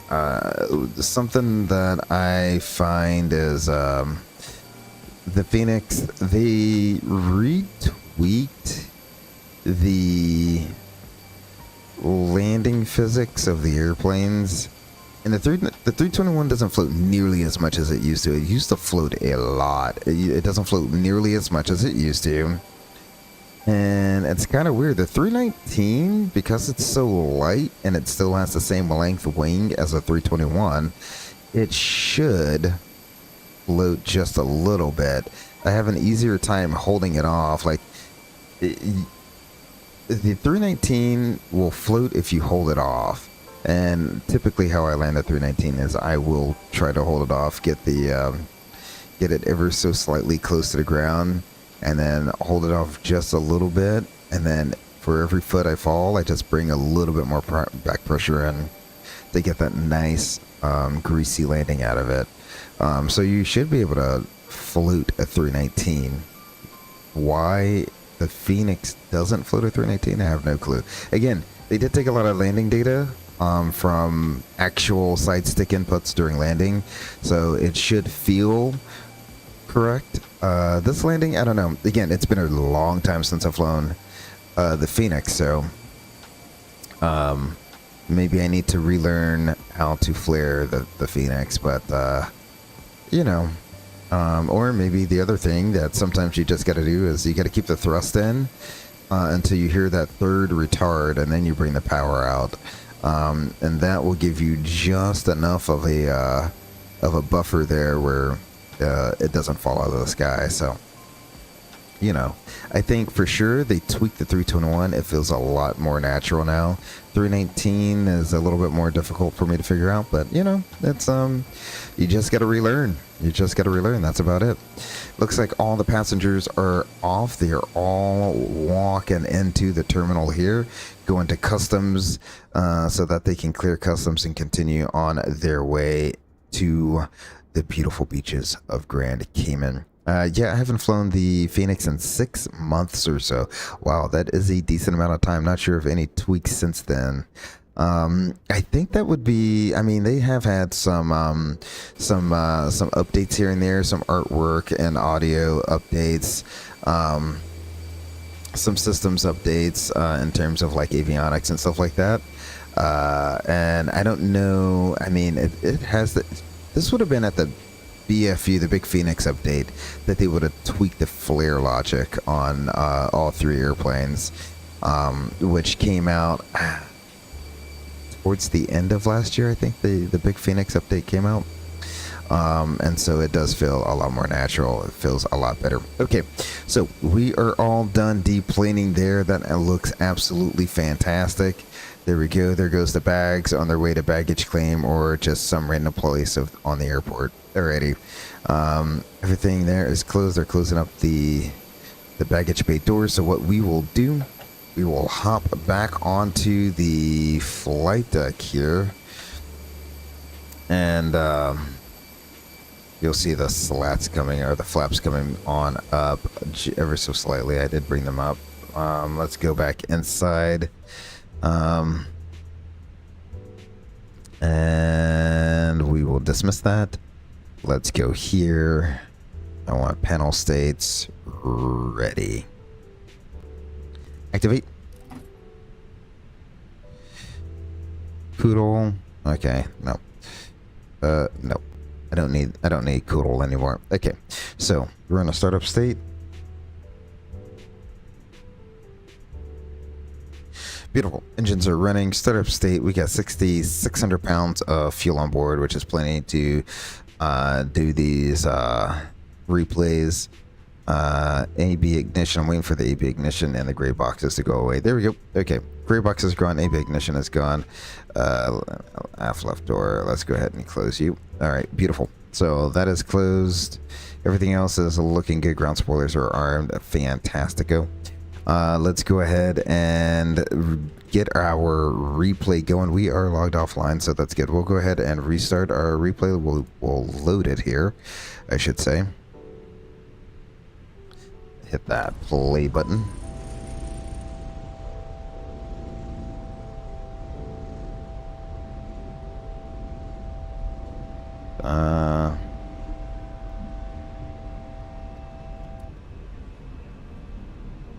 Go ahead and set it up there. Beautiful.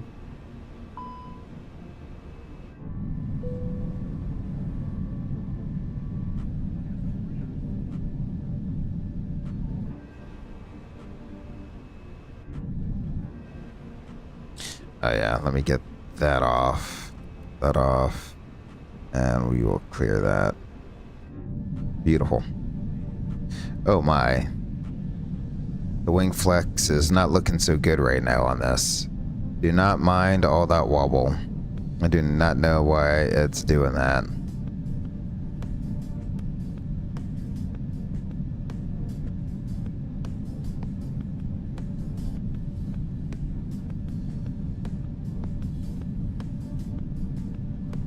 Do not mind that vibrating wing. Nothing to see here. Just defying the laws of physics.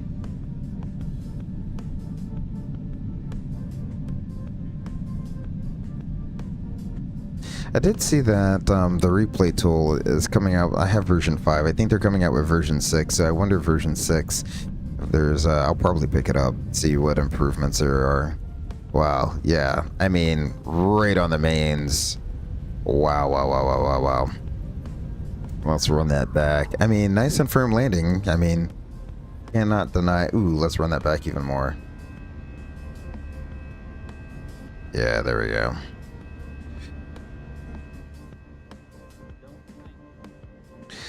There we go.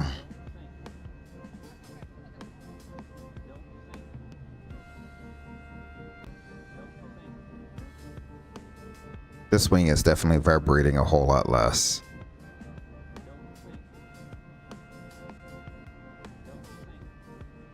Can kind of see the cruise terminal right there where that little tall tower is.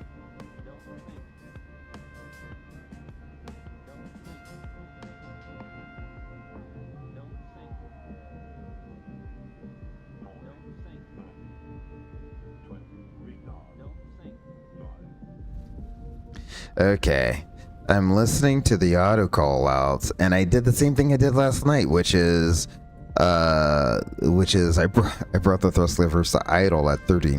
I really gotta stop doing that. I do not know why I'm doing it at 30 feet. Maybe it just feels like I'm lower than I am, but 20 feet is where you want to bring the thrust levers or throttles, auto throttles, whatever they are, to idle 20 feet. And then, you know, bring that flare pitch attitude in, and then just hold it where it is. Unlike last night, though, the 737 floated a lot when I pulled back on the stick, where the 319 said, nope, that's not going to happen.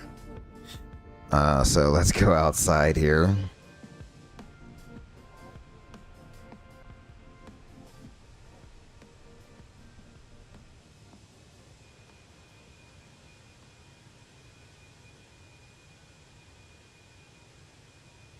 So there's idle. Yeah, brought it back to idle way too high. I mean, it was firm, but on the mains. And I will tell you this, even if you said it it seemed like it fell out the sky. Even if it does, the 319 is falling out the sky. In real life, the shocks on the Airbuses are just so darn soft that even that fall and landing would feel not nearly as bad. Alrighty, so we'll do this. Switch to our exterior cam here.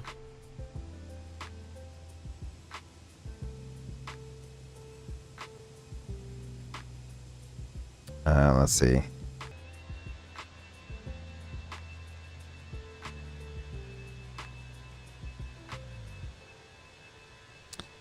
Came over a little off center line as well. That's not even a little. That's a lot off center line.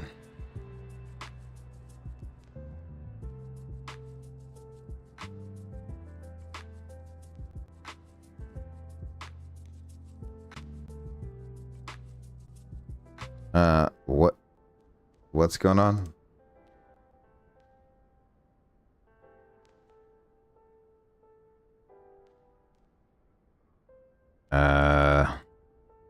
Something happened.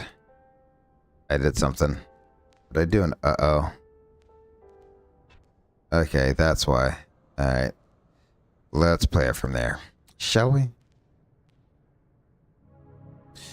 Beautiful. There was definitely, felt like a little bit of a crosswind. Alrighty. Coming right over the numbers.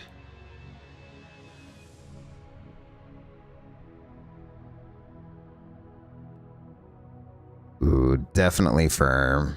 Center line right between the mains. Kind of swerved a little bit there, but that is quite all right. I will take that. Again, welcome back, Gray Eagle Sim Pilot, to simming. It ain't like real life, but you know what? This kind of reminds me.